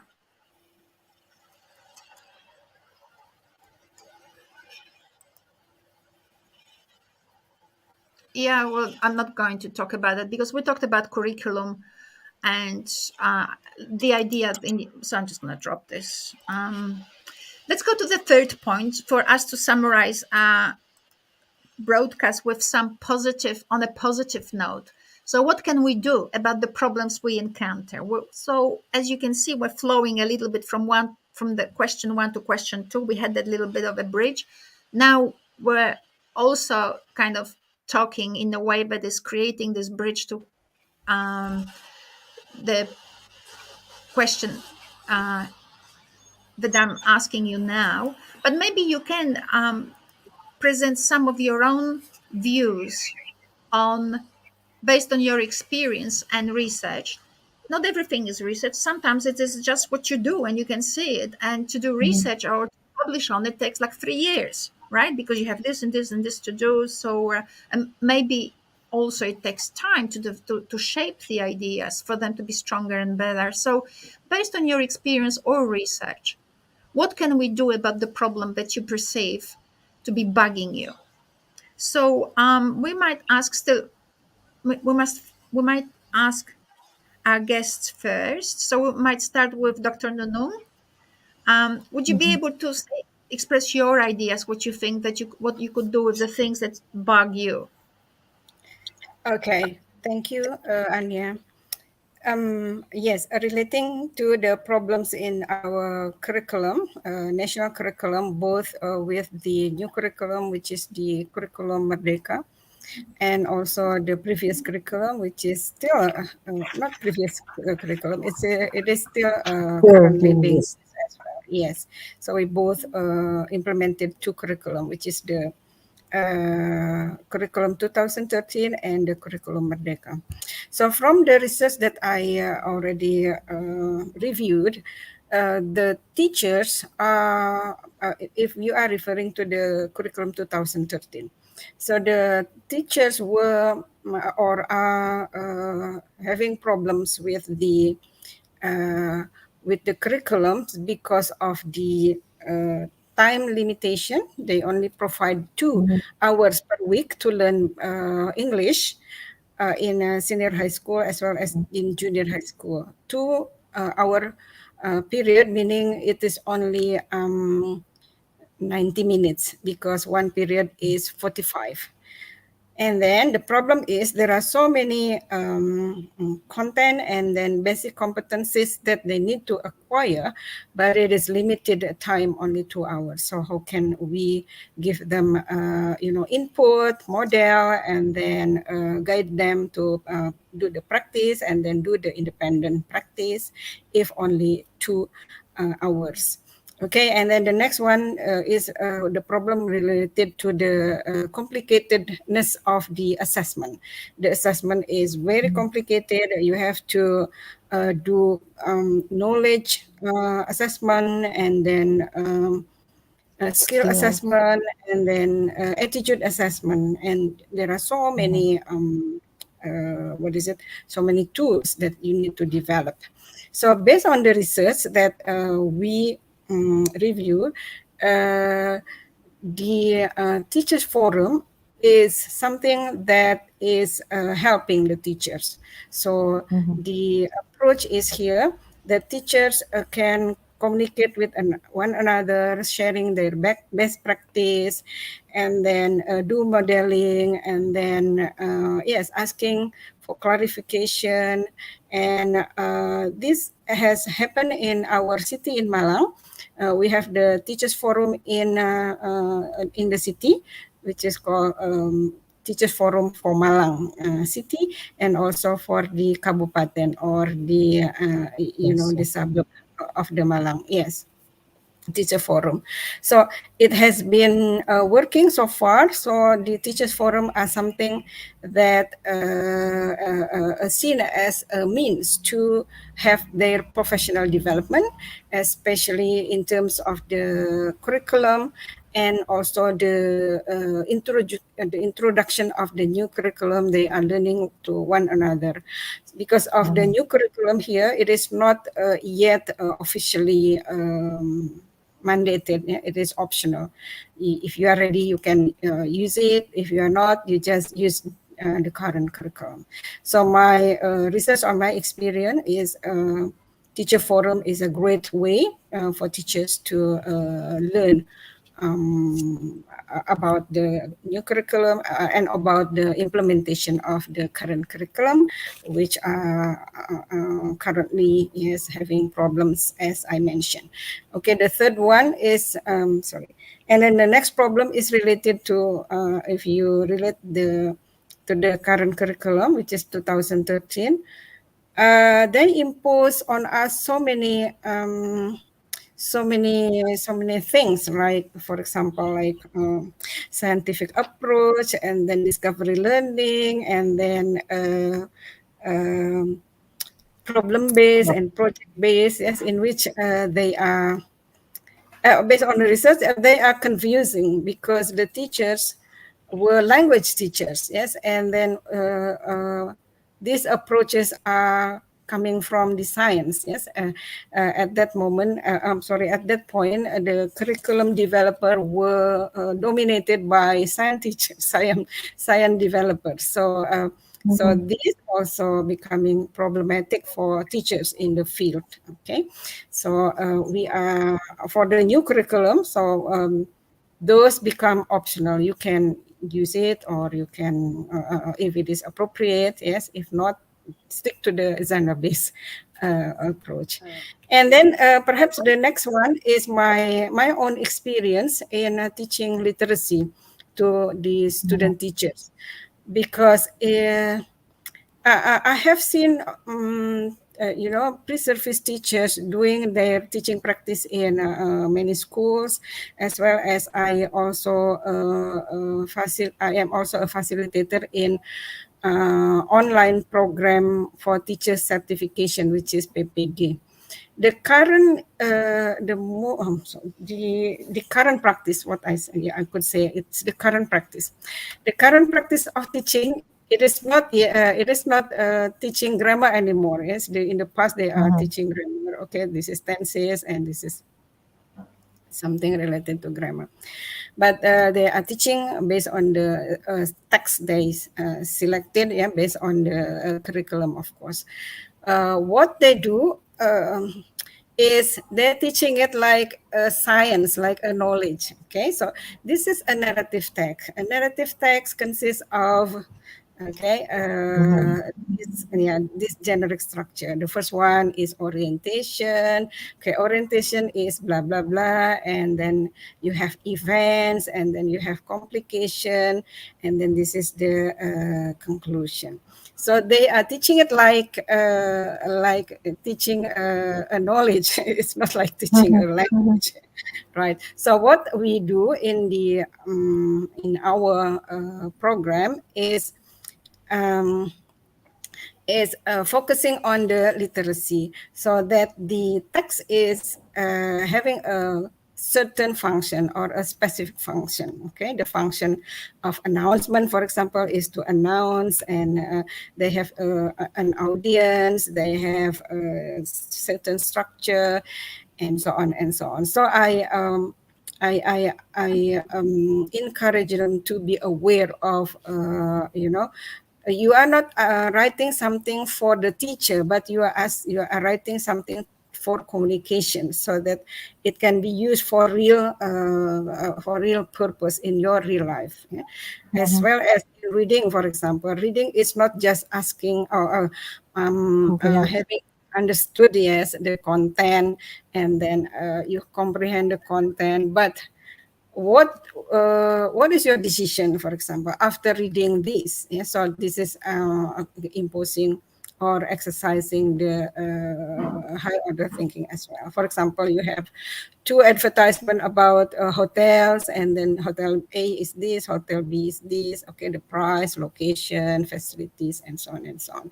So it's it's not only just reading for the sake of reading, but what is your conclusion? What would you do if you are in the situation? Yeah, what is your action? Yes, maybe your decision should be based on sound comprehension. So the things that I experience, and I think that's my comment for this. Thank you, Anya. Thank you. Dr. Miriam, would you like to add Okay. something? Oh, yes, thank you. Yeah, I entirely agree with Dr. Nunung, because we've been trying to tell our teachers, either pre-surface or in-surface teachers, when we started giving workshops on genre base, for example, that what is important for the students is to get to understand the text, the different text types, and to be able to communicate using and implementing the characteristics of each. And the technical terms like orientations, complications, and solutions are not for the students to master, it's for the teachers. And we've always been telling the teachers that as long as the students can answer, for example, when you're teaching narrative, as long as the students can answer, who are the characters in this story, what happens, when does this story happen, and so on, and where, things like that, they don't have to uh, they don't have to know, and they don't have to memorize the term orientation. And when you can ask them, what is the problem in the story, what difficulties does the good guy face, for example, and when they can answer that, it means they know the complications. We've been trying to tell them that for years and years here, Bununung. I think Bununung also agree with me, but many of them would answer, but ma'am, the questions of the terms like orientation and complication and solutions are very often asked in the examinations. And so that's another problem that we see. Teachers are very often restricted by the exams. It's good now that we don't have national exams anymore, but still, when they have school exams, for example, those kinds of questions still arise. Like, there is a story, and the question would be, what is the orientation of this story? And that's really a big problem. But we don't give up, we still uh, train them to ask the questions which are guiding questions without actually giving the students the technical terms. That's one. Secondly, I would like also to talk about the teachers forum, or what we call MGMP here. In teachers forum, mostly the activities are mostly for teachers who teach in government schools or public schools, and that's a pity, I think, because we have a lot of private schools, And many of the teachers in private schools cannot join the teachers forums meetings because, for example, let's say in the city of Malang, the Malang municipality, the schedule for the meeting of teachers forum, English teachers forum for junior high school, let's say, is on Monday. So all the teachers in the public schools, all the teachers of English in public schools, they are free. They don't have anything to teach on Monday. They don't have schedule on Monday. But for teachers in the private schools, they cannot do that. I don't know why, but they still teach. And so many of them cannot join this teachers forum, while actually it's a very good activity, like Bu Nunung said, like Dr. Nunung mentioned. And another thing is, it would be great if in the teachers forum there was an expert, or let's say a more senior teacher, or a more expert teachers who can guide them and who can tell them and give feedback on, let's say, their lesson plan. If they're developing lesson plans, there should be an expert or a more senior teacher who can actually give them feedback. Look, this is not quite right. You should do this and this and this. But many times there are no such experts. So the teachers just gather and they have the meeting and they build the lesson plan by themselves without any feedback, whether what they do is actually correct or in line what they are supposed to do in the teaching and learning process or not. And that's another thing that I think it's a pity. So, Lala, you Yes, are a Anya. freshly baked PhD. We have mentioned already a few research projects. Here, Dr. Miriam just told you what's needed, right? Mhm, We've got all these teachers who are willing to spend time to talk to each other and learn, but mhm, nobody is interested in them. I mean, that could be, Dr. Miriam, if you think that could be mhm. a good nest to do Yep. research with. I Yes. mean, you've got a Yep. cohort. You've got a cohort. They're ready. Mhm, Then Lala, if you need research projects, connect with Malang, connect with international experts, and do Sure. something. They need feedback. They need the next guy goalpost to move towards future rather than be stuck in the Yep. past. Or there is a saying, I think, Dr. Miriam, I was actually going to raise this point, and I'm so delighted Mm. you did, because there is a saying, if you put 10 geographers who think that the earth is flat Flat. Yes. in one room, once they finish the discussion, obviously, they will still think that the earth is flat. You Mm. need Mhm, someone else, an outsider, someone who they mhm, say, like a sailor, has been around. You need other people, other voices to not procrastinate and not to be bored. mhm, So it's amazing. I mean, I wish other countries in Asia had communities like this. This is a lively community willing to progress. But I'm sorry to put it this way, nobody is interested mhm, Mm. because there is no experts. There is no person taking from what you're saying, taking the initiative. Sometimes, some projects emerge when you're still not funded for them, right? But our job is to do research not only on basis of projects that mhm, got money, but sometimes on the basis of projects that didn't get money but may get money later on. So I think, yes. Lala, based on your experience,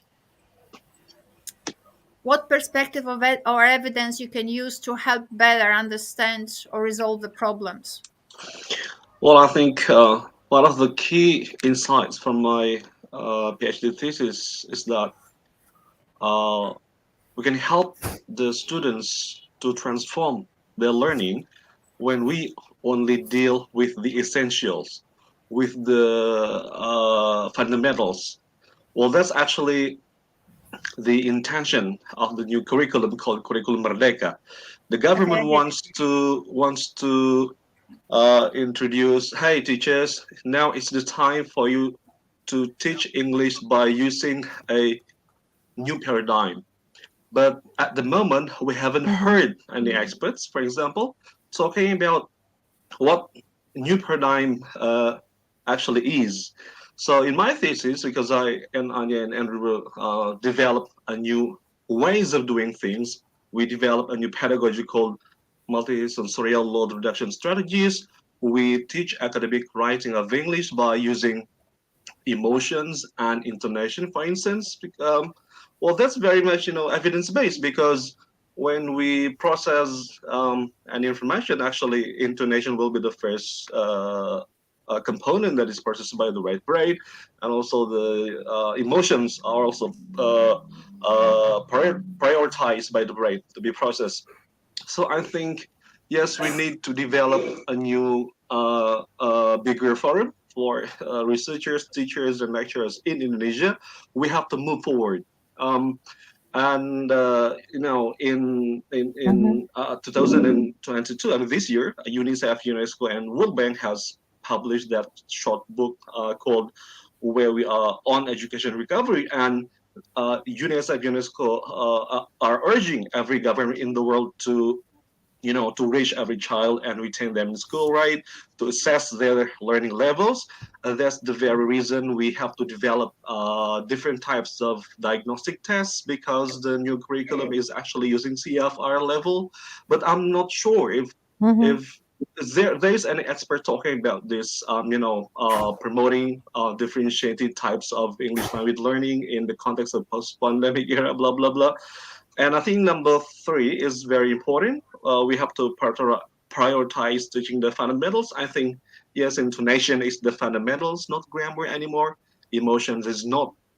Our emotions is also the fundamentals in teaching language because when we read text, we actually process emotions first. I think that's for the fundamental part, and then we have to increase the catch up learning and progress beyond what was lost. I think that's the very essential part of Mhm. having this kind of curriculum because when we talk about curriculum, enabling not only learning recovery but we also we have to talk about transformation. But yes, learning recovery number one and transformation number two. So we have to increase the catch up learning and progress beyond what was lost. And finally, we have to develop Mhm. psychosocial health and well-being so every child is ready to learn. So that's the reason why Mhm. we need to develop a holistic pedagogy. But then we need time and energy to reconceptualize the curriculum.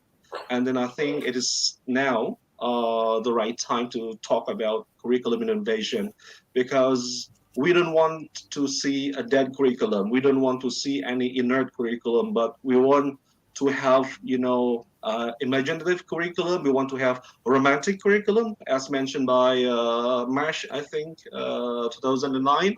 Romantic curriculum is where the students are fully engaged with every unit. In Indonesia, in English language teaching curriculum, we have too many subjects or units, right? It's Yep. um, I'm just going to tell you a secret. In my university, for instance, my third semester students is now learning 32 credit hours actually. So that's Wow. actually a burden because we have Wow. 11 units or subjects in our curriculum, but they have one intensive English course. It's actually 10 credit hours. So they have to learn English online using the pedagogic grammar kind of thing from Monday to Thursday. They have to learn it online for 50 minutes, and on Saturdays they have to do it offline with the teacher, with the instructors for 3 hours. So can you imagine? So we are now doing the offline sessions or maybe hybrid, but I think the hybrid concept of learning goes horribly wrong because my student says, um, I don't actually improve a lot, even though I learn intensively for like 10 hours of learning a week. So I think this is very concerning where we don't actually make lots of differences. We don't actually innovate Mhm. before the pandemic happens, and now people say that it's post-pandemic era, but we don't Mhm. actually, do or think the new ways of doing. So I think it's burdensome to my students, and also a big problem for most of the instructors, because the teaching burden is too big. So I think, yes, I'm just I keep telling myself that it's time to move forward. Yeah, that's what So I feel, Anya. yeah, so there, I think that we would all like to see the world do Yeah. things like we see them. I had that problem when I was 30. I dropped it. Um, Yes. Mm, it was lonely on the top of the mountain. So until I saw there were higher mountains. Anyway, but I Can think that I? Yeah. what we need is local projects, and yeah. from Yep. Okay. little things big things grow. So Yeah. I Right. think little I focused projects, uh not necessarily asking everybody to do it, not necessarily Mm, being pretentious and whatever, just little things, and publish them and do things on a small scale, and maybe later on a bigger scale. Yes, Andrew, what yeah. did you want to say? I wanted to make. Well, we're getting close to closing time, so Yep. I wanted to make a few comments. The first one was in terms of, and this will be covering a number of things. Sorry, I'll be jumping around a little bit. Mm, As we were talking about the jar-based approach, I kept hearing from our two guests today about stories, Mhm. the story this, the story that, and so on. Genre is a good way of identifying, I suppose, regularities yep. in text, but not all texts are regular, Yep. and not Mhm. everything is defined by genre. I Mhm. mean, we the best we can do is sample. So we sample here, we sample there, we sample there, and we sample, two, 300 texts, and at the end of the day, that's all we've ever got. Mm, But in the end, that's not what we're hoping for. In the end, what we're hoping for actually is sensitivity mm, to Mhm. people and right. to text, so Right. that we can adapt to the situations which accompany these texts. Yes, everything is textual. I mean, arguably. Um, and everything is discussed. So I mean, I'm a little bit worried about systemic functional linguistics driving. Mm. Of course, this Pedagogic. Curriculum. this is all out of Michael Mhm. Yes, Halliday. and It's all out of pedagogy. Australia now, and his followers who are also about to retire. So who knows what the next generation of Yes. SFO is going to look like?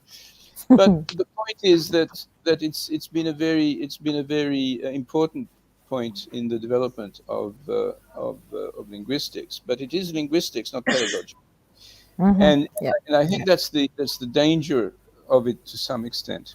Yep. So yes, we can recognize this thing in this story, but wait a minute, this is not that story. My life is not that story. My life is an evolving moment Mm, where I have to deal with people who will adapt to me and I will adapt to them sympathetically. And Mhm. I think this is the key. In the end, we finish up with idioculture, we finish up with ideo language, and so on. I mean, it's the self acting against another self or with another self. I just wanted to make that point. I like the idea of, I think that, Some. we come from different cultures, from different ways of being with people. So, for example, I was born in Poland, and it's a country where you allow, and still mm, is present on television, where you actually insult one another, and that's okay. Mm. Literally insult. You come up with stereotypes, national mm. stereotypes, and it's fine. Everybody is just thinking, "Oh, you bully," or whatever. Or they come Yeah. up with Yeah. better insults. It's a country which is extremely straightforward, extremely direct, extremely not polite. Although we have politeness in our culture, but Oh, you have a there's lot of politeness.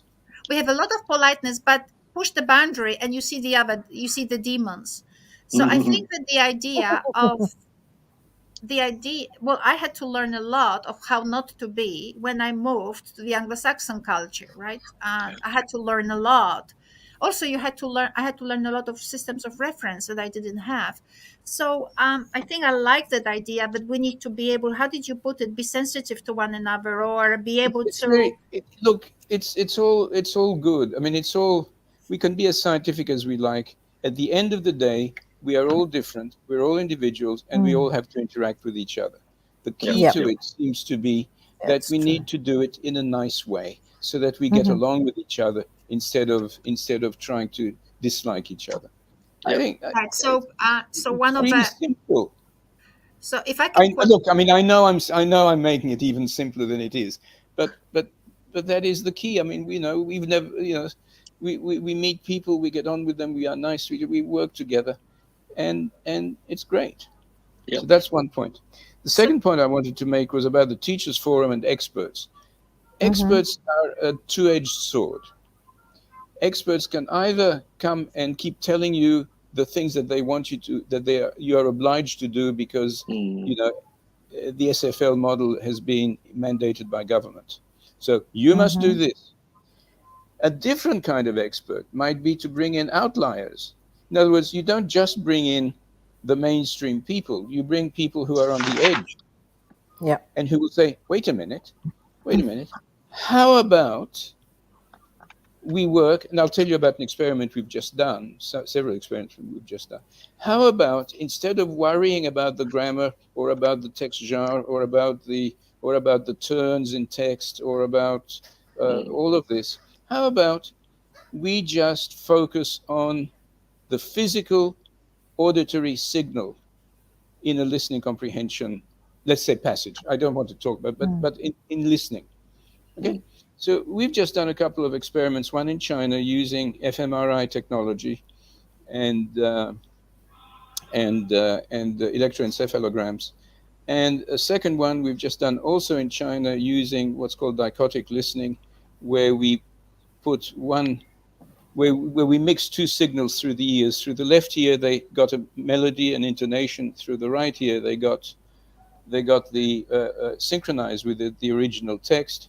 And guess what? People who listened to the dichotic signal scored roughly 5% higher on Mm. standard tests than Mm. those Yep. with no work on the part of the student. Yeah. There's no thinking. You just listen to a different signal, you improve. Yeah. That's not bad. That's not bad. Now, I'm not saying that this is a great result. I'm saying that it is a significant result Mm. because, and we had a very large effect size, because it gives us a clue that some of the things that we have been doing traditionally, which is not to worry about the physical signal of what we listen to, matters. It Mm. matters what we listen to because our Mm. brain will take it and do things with it. Yep. And if we can help the brain do things better, why not? Mhm. Yeah. Okay, so Yeah. what I'm saying is, so rather than just bringing in somebody who will reinforce the current paradigm, bringing in crazy people like me, well, not like me necessarily, but crazy people who have crazy ideas. Let's see Okay. what happens. Like Yeah. like Yeah. Jack Ma said, the guy who created Alibaba. He said, we may be crazy, but we're not stupid. Mm. So Mhm. it's kind of interesting because there's actually strong evidence that things like intonation patterns are closely allied to grammatical structure Yep. Mhm. and actually get shuttled from right brain to left brain, where they Yeah. become entrenched Right. as grammatical structures categorically organized. Yep. But the right brain we never work with, or we seldom work Mm. with nowadays.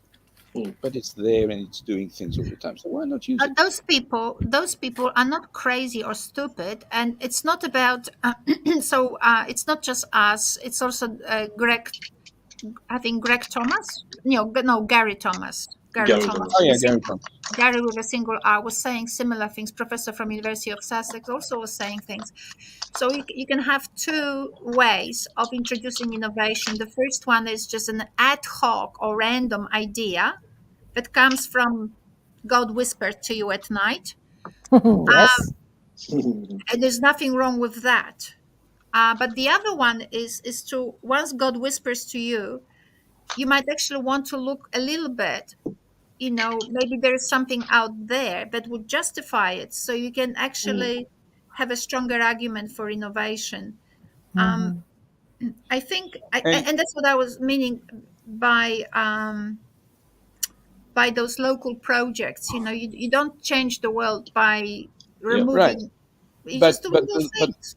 but the local projects have to be informed by something, and they have to have access to difference. Mm. Uh, Yes. so and so there's very strong evidence. I mean, like Lala's experiment we did as a double-blind experiment. Nobody knew when the raters rated the students. Nobody knew whether they were experimental group, control group, pre-test or Yeah. post-test, and they fell out beautifully. And they're not. It's not the only time that it's happened. It's happened now 5 or 6 times already, Mm. using Mm. whatever Different approaches were, ways, were yeah. being Yeah. were being used. And I wanted to say that because progress, I don't have a sense of great progress in the language education field. I don't think we know how people read. I don't think we know how people listen or Yeah. understand.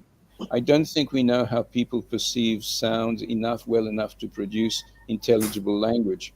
We have successful people like the group here today, which speaks perfect English, whatever that means, but Mhm. who speaks perfect English, but they would have done that anyway, I suspect.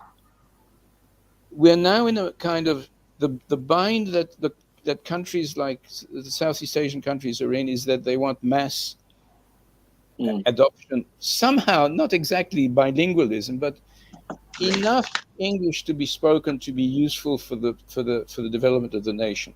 So when I go to Vietnam, I need to be able to get into a taxi, and the taxi driver needs to understand that I want to go somewhere. But it doesn't happen that way because when I get into the taxi in Vietnam, the guy, usually it's a guy, doesn't know what I'm saying. And so, how is the nation going to move forward in tourism when the main language of communication is not accessible?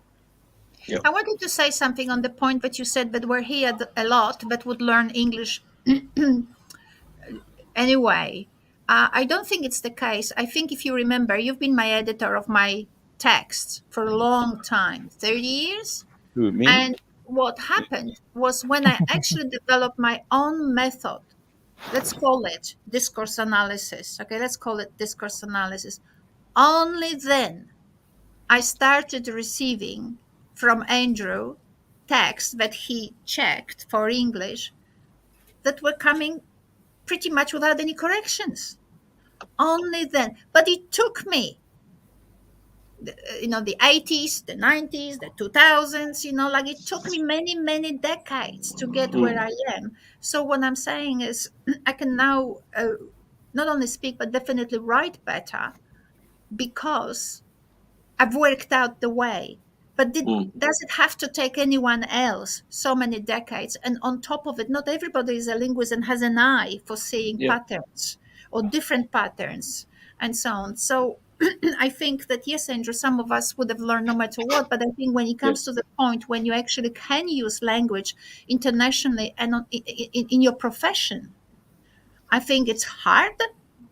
That's why many people Mhm. don't publish Of course in it's English hard. or Of course publish in it's hard. local papers. It's hard. And I think our job is to actually, if we can, to create shortcuts for ourselves and for others. So, Mhm. Okay. if if none of you has any comments, I wanted to just summarize some of my perspectives based on my Yeah. studies. Yeah. Andrew, did you want to finish something, or? I just wanted to. Well, I not really. I mean, I think we've reached the end of the line basically for today. But I I wanted to get back to this idea of. I think that the idea of having small groups doing interesting things is a very good one, and I think has Yeah. and Mhm. it's not new. I mean, we've been doing this Yeah. for years, Mm. but we need to inject something into those conversations. Mm. The Mhm. we, I don't know who the we is. Maybe it's the government. Maybe it's the people themselves. Maybe you just get somebody to talk. Um, Mhm. and in that way you create an intellectual atmosphere within Yeah. the teaching community, which tends to pride itself, which needs to pride itself on its achievements, and it has many Yeah. achievements already. Yes. Um, but to try and intellectualize it in the sense of systematize it in some way rather than do it in a kind of random manner. I mean, we do have websites where you can share lessons and so on and so forth, but Mm-hmm. it seems to me that it's not enough, because a lot of the work that's done is done at the level of detail. Here's a good lesson, Yeah. here's a good plan, here's a good this. Yeah. But we need to start to generalize that out and say, well, what's a good framework? What's a good system to work in? All right. I So want if it's to also, Mm-hmm. SFL, it's SFL. If it's rhizomatic systems, it's rhizomatic Mm. systems. If it's whatever it is. So do you see what I'm trying to say? I think we need to have bigger structures than Mm. the little things that we're doing. Everybody says we'll do what is doable, Yep. but what is doable is maybe not enough if it's not connected to a Mm. bigger picture. Bigger. 2 hours And of Mm. English per week, it's very little, Yep. considering. Yeah. I Yes. mean, I understand. I understand why, because there are other subjects. I really get Mm-hmm. it. Nonetheless, I've been trying to minimalize the whole thing, and I've come down to two things to learn anything, actually, not just language. Mm. You need a sample of something, and you need time. Yeah. Yeah. Not lessons, not lesson plans, not this. Time. Give it time. So uh, uh, extensive reading, for example, which is, of course Mm. has become with Renandia and all of these people has become much more popular of late, is something which is really important. But how do you inject it into a syllabus? How did you put it into your classroom? Mm-hmm. But you need time. You know, somebody once said 10,000 hours. I mean, that's an exaggeration. Mm. Well, it's not an exaggeration, but somebody actually said time. So yes, we can have CEFR. We can have, you know, the hope that from semester to semester we will go from A1 to A2, B1, B2, C1, C2. Doesn't work because Yep. it's not an even development which occurs. Yeah. Mm. So, but we do that sometimes because it's expedient and because we can do it. But actually, how we do the time management is going to be very important. And maybe language, and again, I don't think it's just language, but if we can extend the language time, I think that would be wonderful. Mm-hmm. We have one university in Thailand which I believe does the first semester is entirely in English. Mm. Everything that you do is in English. And then we have Yeah. EMI, of course, Mm-hmm. English as medium, Medium of English medium instruction. instruction, which is a huge problem because of the resourcing and because of, you know, if you have an Indonesian teacher teaching management in English and they are not English teachers to a group of people who are neither Indonesian nor who are both Indonesian and international. Wow, that's not easy. And Mm-hmm. yet that's the trend. And yet that's the trend. And I think it's a very important trend. How we deal with it is another issue. And finally, I wanted to say one more thing. I mean, we didn't talk really very much about the place of English Yeah. in the Yeah. curriculum. I mean, I just don't know what's happening, and that's another discussion maybe. But the place of English in any country is hugely problematic. The Chinese don't like it because they don't. They also think it's taking something away. Mm. Uh, and I've heard this in Indonesia as well. Um, so there are all sorts of ups and downs to the English language profession, including the fact that technology is going to replace many teachers Mm. in the future. I don't mean technology as a tool for teaching. I mean technology as an everyday tool that you carry around with you and you use it online, Yeah. a kind of telephone translator to talk to people if you're going to, if you're traveling and so on. So I read this paper. I hope I'm not muted. I read this paper, and I don't know whether I have the name of the person here. I don't know. I read this paper about the Philippines and their developments with mother tongue and all of that. And they're a little bit different than anywhere else. I think in the Philippines, they are actually, why they want to focus on mother tongue education because of research and all of that. I think that they found that uh, stakeholders have views that give preference to English rather than mother tongue. And I understand that because at the end of the day, what's happening, say, for example, in countries like, say, Indonesia, when you remove English as compulsory, for example, but that's okay. Maybe it shouldn't be compulsory. I don't know. That's not area where I'm really strong at. But to make these decisions, whether giving students choices would be not a better way to go, I don't know. But we do create a situation where maybe it should not be compulsory, maybe it should be actually free, and then maybe it will be 3 hours per week or something. um, the thing is that you don't want to create a situation whereby you create elites that speak English, and then a regular kid from some village never had a chance because of policies. I think giving people chances, and if it is only 2 hours per week, it's not too bad. 2 hours Yeah. per week, well, it's not too bad. It's more, but I hear is in Cambodia, 1 hour per week. Mm. Right. So if you have 2 hours per week, and maybe you have 2 hours consecutively organized, so the students can actually they have time to focus and do some Mm. work rather than 1 hour on Tuesday and another one on Saturday, whereby you don't remember anymore. So that's Yeah. hard. Whereas if you have 2 consecutive hours, then kids can actually follow up in homework because they had enough time to get focused and interested and engaged in the whatever they do. So yeah, the stakeholders in the Philippines are not happy in doing everything in mother tongue. Now, obviously, not every mother tongue. I mean, it's very hard to talk rocket science in Aboriginal languages of Australia. I'm not sure whether they have that vocabulary, but Yes.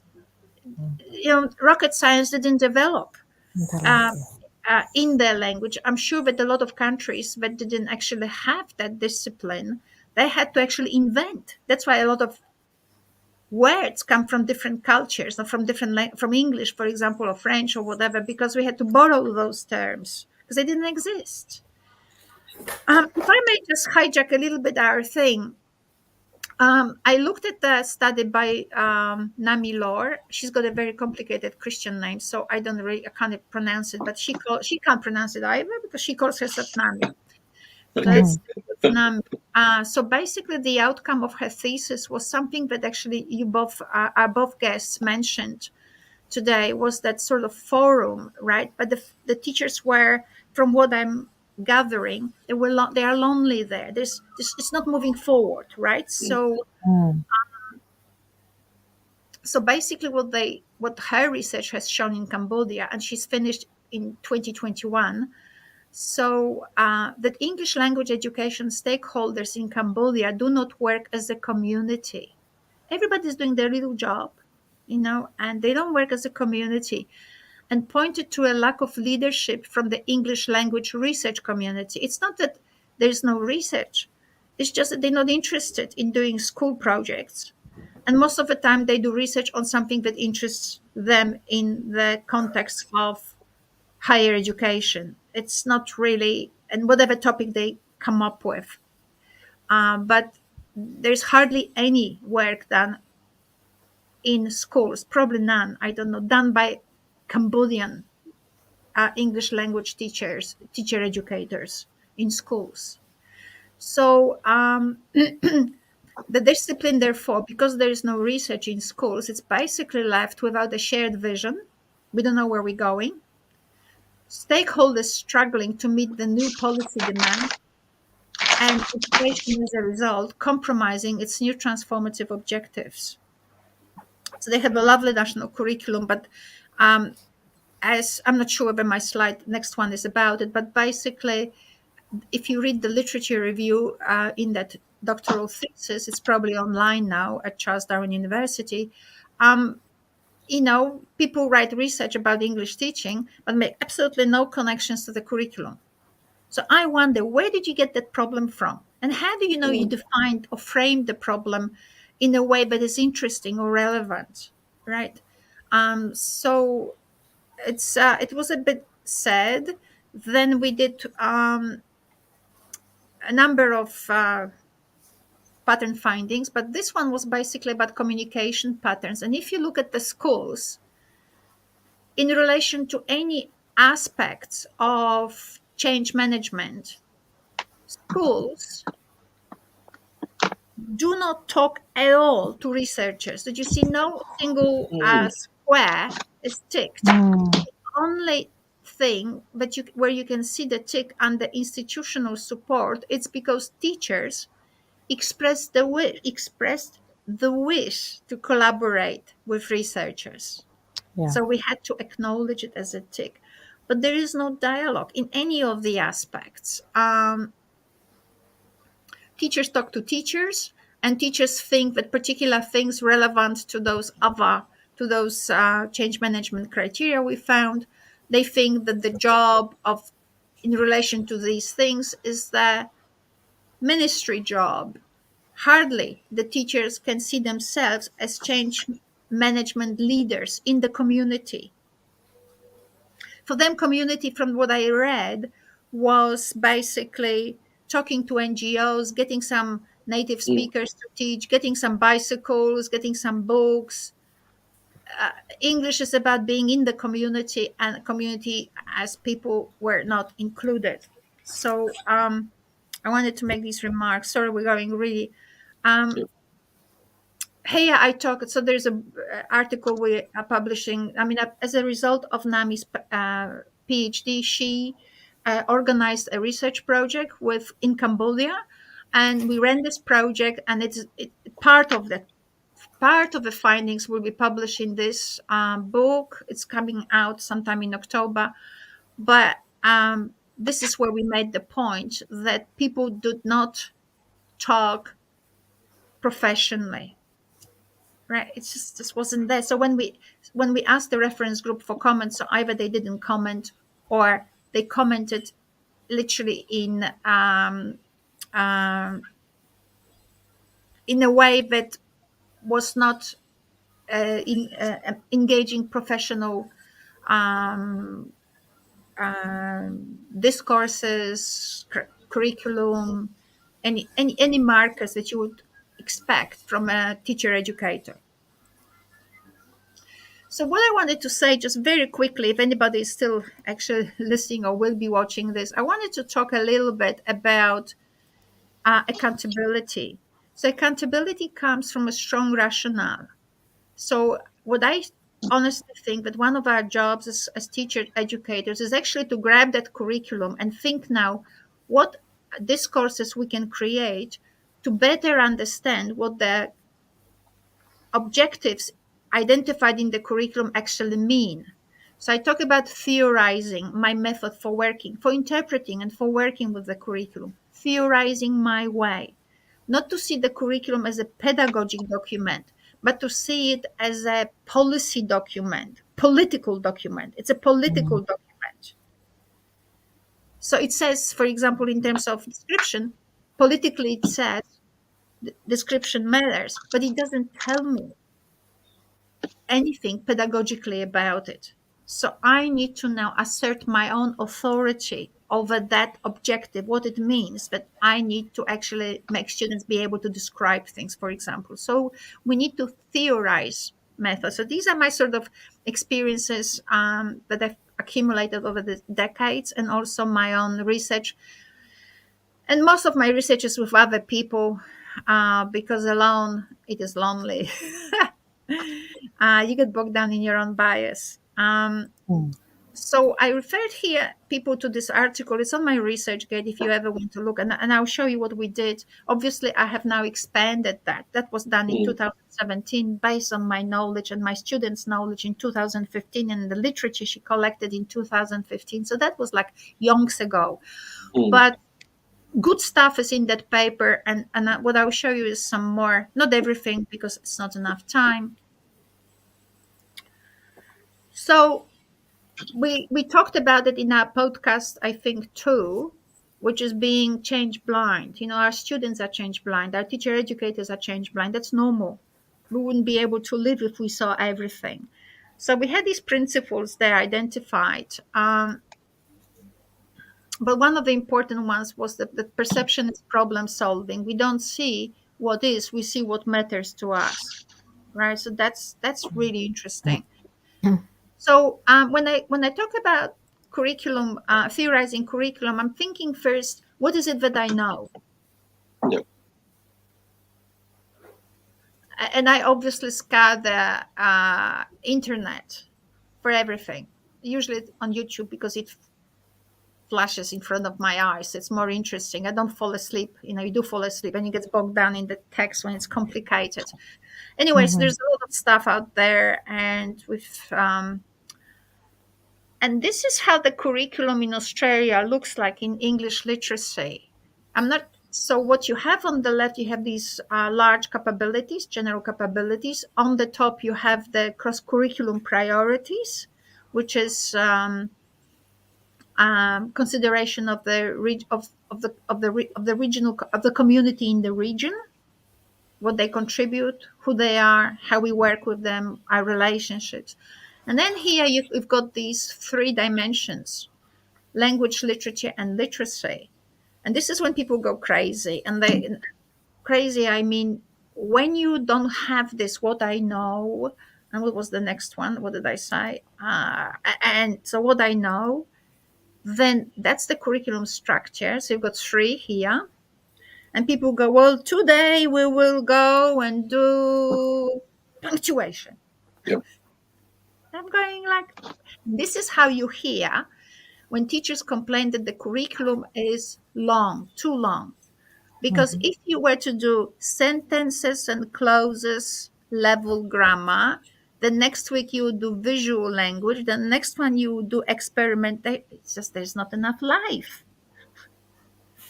But if you have no methodology or informed methodology for working with the Australian curriculum, you really get bogged down here. You really get lost. You really get a headache and leave the job, right? Which people do en masse in Australia. So, what I know, what do I do with that in relation to what I know? So, obviously, I didn't create it overnight. And obviously, when I created my model in 2014 or 13 first, I thought Mhm. that was it. It was ingenious, right? So, you will see I keep changing it. Mm. So I that complicated structure to challenge myself, I put it that for each capability, I have the same headings, right? So those Mm. headings here: language variation, language for interaction under language, text structures. So here they are expanded, but without having them expanded, I just put them for each of the categories of language literacy and literature, and for each capability. And I ask myself, how would I design anything? By challenging myself that each of those categories for language literacy and literature should be for each of the capabilities. I'm thinking like, how the heck do I do that? And I'm not saying that I've done it perfectly well, and I don't have the time to show you everything today. So in that publication with Amy Norman, we tried to use the evidence and describe what the learning process is, what activities should follow, and therefore what technology-based strategies we should have. Because we focus on technology. So you can see that the third rubric on the bottom, perception is a reconstructive, it's thin because what was there was wrong. Mm. When we created that, it was right. It wasn't wrong. It's just that something better. We can do it better. The critical creative capability now. But anyway, that was the structure. What do I know about learning in relation to each? I'm not going to read it. I'll leave it there for people to actually read it for themselves carefully. But basically, what do I know about learning based on the evidence that I have identified before? Mm. What are the implications for activities? And therefore, what the heck should I be doing? Right? Before I create a syllabus or each identify all the steps.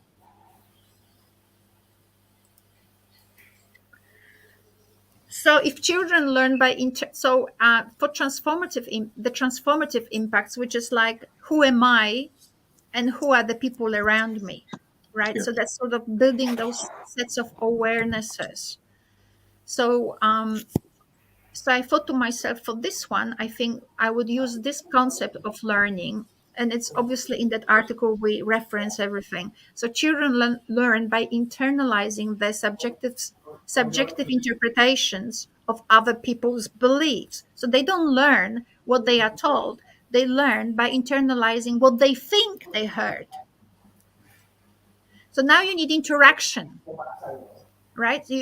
So they will form views of themselves and of others resulting from their own interpretations of what they saw, so or what they believe they saw. So now what's important, that these interpretations are put into play, right? That they can actually assess them, evaluate them, see more, so that they can contest what they think they heard. So that when someone says, "Oh, you're stupid," they don't think they're stupid. It was just a horrible metaphor. Some not thinking person used. So I'm just using a bit of a sharp and strong example to just show that how sometimes what we think we explained or showed was not actually the way how a student actually understood it. So, in terms of language and literacy, how I learned with that interaction, well, first of all, if you can see in terms of literacy, which is about being with others, talking to others, right? So we don't learn English to be by ourselves or to read the right. We're in a society. So when I say by seeking to share or retell or paint stories, right? So here it's already the response, my rationale in terms of personal and social capabilities is already framed within a Mhm. task. Oh, oh, It's already framed within a task. And the task is students will engage audience and they will share with them what they know, they will share with them a story that they read, or they will paint, or they will create a poster, right? So here is already the audience, and so we've got already interlocutors in the context whereby the students want to share. So that's how I accounted for child in the community, by actually framing my response or my justification of how we teach literacy, language, and literature in terms of a task, right? Children will do this for others. And look at this. I examined, for example, so students here, because I teach fables and I teach how fables, the genre of the fable communicates values. So I analyze how a task like this of sharing stories or fables or posters or whatever as a means of communicating values, how that could be actually framed in terms of the curriculum. So by seeking to share stories which promote universal values, which is what fables do, the students analyze which of the texts are best suitable for their audience, right? Which of the texts are there? Um, Personally, fables enable students, so in terms of their personal interests, fables enable students to reflect on their own values and attitude, as well as on what others expect and value. Then literature, the idea is to explore a range of texts so that they can see how fables do it, say how songs do it, and how, say, posters or advertisements do it. So that students and also to do it in this, so that students can see that we communicate values, and these values are there to change us, to name for us the environment in which we live and our behavior, what's expected, what's not. So that's the transformative impact, right? But it's not just the fables that do it, but different types of texts, songs, whatever. In the Bible, we have, what do they call them? um, Parables, right? Parables do that. So I get Christian students, so they actually also compare with parables and so on. So language, when interrogating the language and other structures of those genres, Students explore the similarities across the genres that make them fit for purpose. And what I mean here, and you can actually read by yourselves some more later on, but what I mean is when you want to communicate a value, you don't do it in a complex text. Maybe if you're a philosopher and you want to break down things, but socially, you do it in something simple. Look at this. When the crow was eating, the fox, to steal the crow's food, made the crow talk. And the crow dropped the piece of cheese, and the fox stole the piece of cheese. So, what's the moral? Don't talk when you eat, right? Simple, to the point, right? We have so many friends, but when the I don't know what animal it was got into trouble, nobody came for help, right? So value your friends, because there's many people around you, but not many are really people who will, or friends that will stick by you when you're in trouble. So you analyze the language, how what the structures are, in order to communicate the simplicity, um, in a simple way or in an appropriate way, those transformative, those expectations, those values, so that you can learn how societies function, and what's expected from you. Then, on the basis of ethical and intercultural, here, I talked here that the goal of cultural learning is not to master forms, practices of form, meaning, relationship. It's not to master. And I didn't get it from myself. That's Anne Friedman, right? I read things in semiotics. And so very often we think it's about mastering the discourse. It's not. It's about exercising cultural authority. That's something that Angel was talking about, not necessarily doing the discourse right according to structure, but doing it right so that the other person doesn't run away and hate you, or have a desired effect, right? You want to have a desired effect. So the goal of cultural learning is to speak in a way that accomplishes your desired effect, right? Oh, I didn't mean to do this. You can say, well, sorry, but the way you did that, you did it this way. So cultural learning was missing. So in terms of those literacy, language, and literature, in terms of literature, the students learned that fables are an old form of text previously communicated orally. So it's thousands of years old, right? Um, that those fables had time to identify the essence that makes the universal value. So they were communicated orally first, written down only thousands of years later. The values that they communicate thus tend to be universal, not necessarily culture specific. As students explore texts from different cultures, honestly, people think it's so difficult. It makes it so difficult for little children. This is actually for little children. I created this unit of work, or this rationale.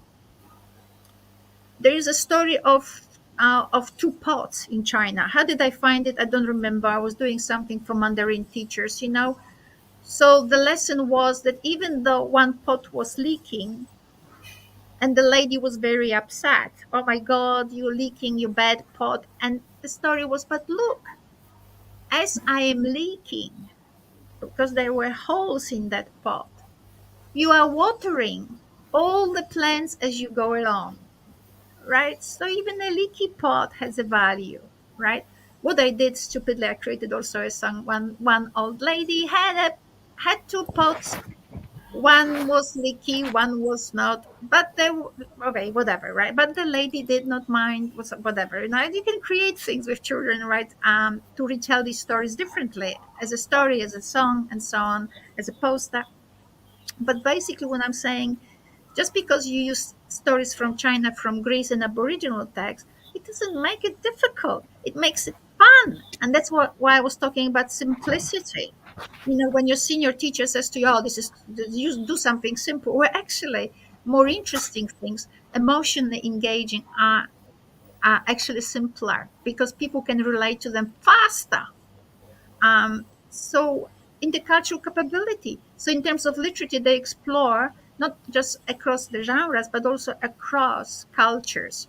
Language, they examine how those texts are doing this. Say in a Chinese story, in a Aboriginal story, it's absolutely amazing when you do this analysis. Say in the Aboriginal text, it's mind-boggling. I mean, to try to understand this, then you have to have discourse analysis tools to do that. But yeah. And in terms of literacy and the intercultural capabilities, the students need to reflect how exactly they will communicate these differences in which the stories are told and characters they use and structures to their own audience when retelling the stories, not studies, to make them meaningful. Sorry, I wrote that yesterday at night, late at night. So, because I thought that might be useful just to see how I do this, right? So, because I find that a lot of times when I read the literature, a lot of stuff is really like in abstract terms, but there's little sort of hands-on sort of explanations, and that's pretty much hands-on here. So we're focusing here on culture and how the culture is different text, different means of communication. In terms of literacy, how the heck am I going to communicate now those differences to the audience that I will be in front of, right? So they don't miss the point, lose the point that that was an Aboriginal story. That if they talk about two rocks, Aboriginal people talk about two rocks and an island, that the people actually understand it in terms of universal values rather than thinking, oh, this is too far off, right? I can't get it. So it's a cultural thinking here. In terms of critical and creative, so I just wrote here that perception is a reconstructive process, right? So you need to do analysis in different ways, right? In different forms of analysis, top down, bottom up, sideways, that way. So you need to look for tools. I have my own working with those. Just finished teaching them in Vietnam.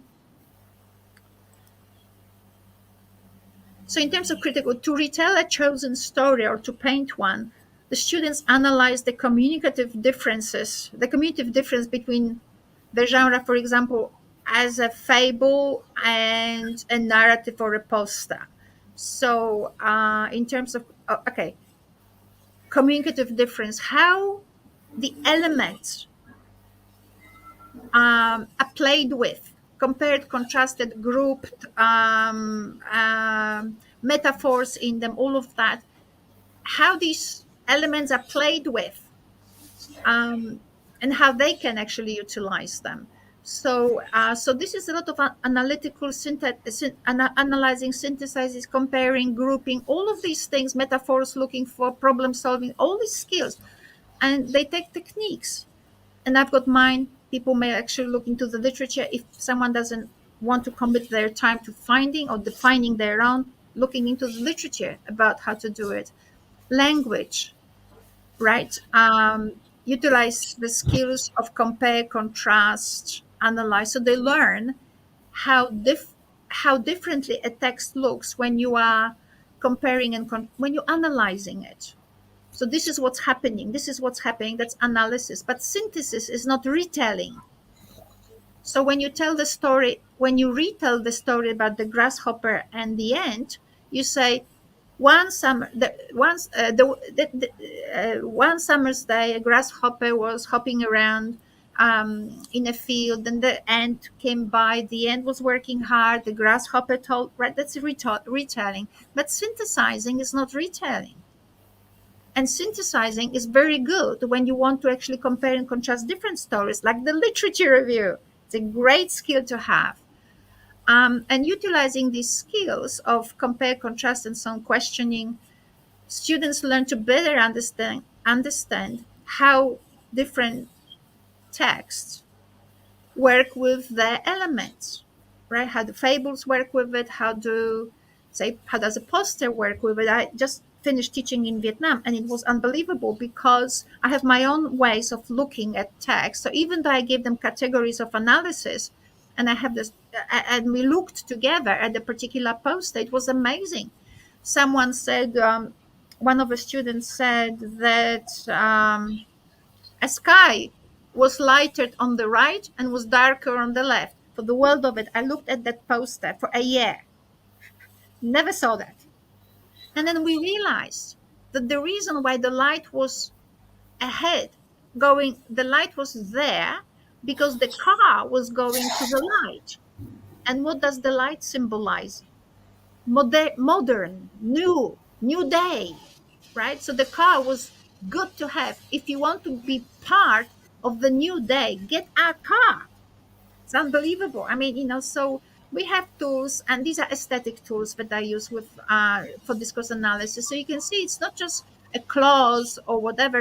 We can have many tools for discourse analysis, and the more the merrier. And I liked your point. I think Miriam made the point.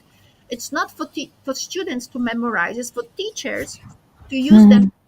to instigate reflection. I loved it because that's the way to teach. If you want your students to be critical, you use your tools to instigate reflection for students to increasingly better understand the structure rather than make them memorize, because you can't memorize every genre. You just don't have the headspace for it. Mhm.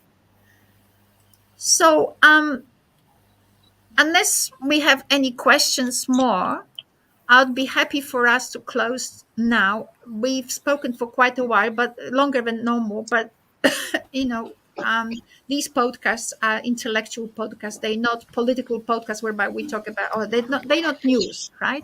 This is an intellectual discussion across different cultures and countries and ways of doing jobs. So they do take some time. I really want to thank you. Thank you for your ideas. Thank you for your time. Thank Thank you you, for Anya. your Thank Thank critical you, you. everyone. appraisal of your Thank own you, content. everyone. Yeah, and thankful to the audience for being here with us, and more of probably of the audience will come then later on online and watch it in at the convenient time. Mhm. Thank you so much. Thank you all very Okay. much. Thank See you. you, Thank Ibu you very Gillian, much. Ibu Nunung. Thank you, Bye-bye. Pak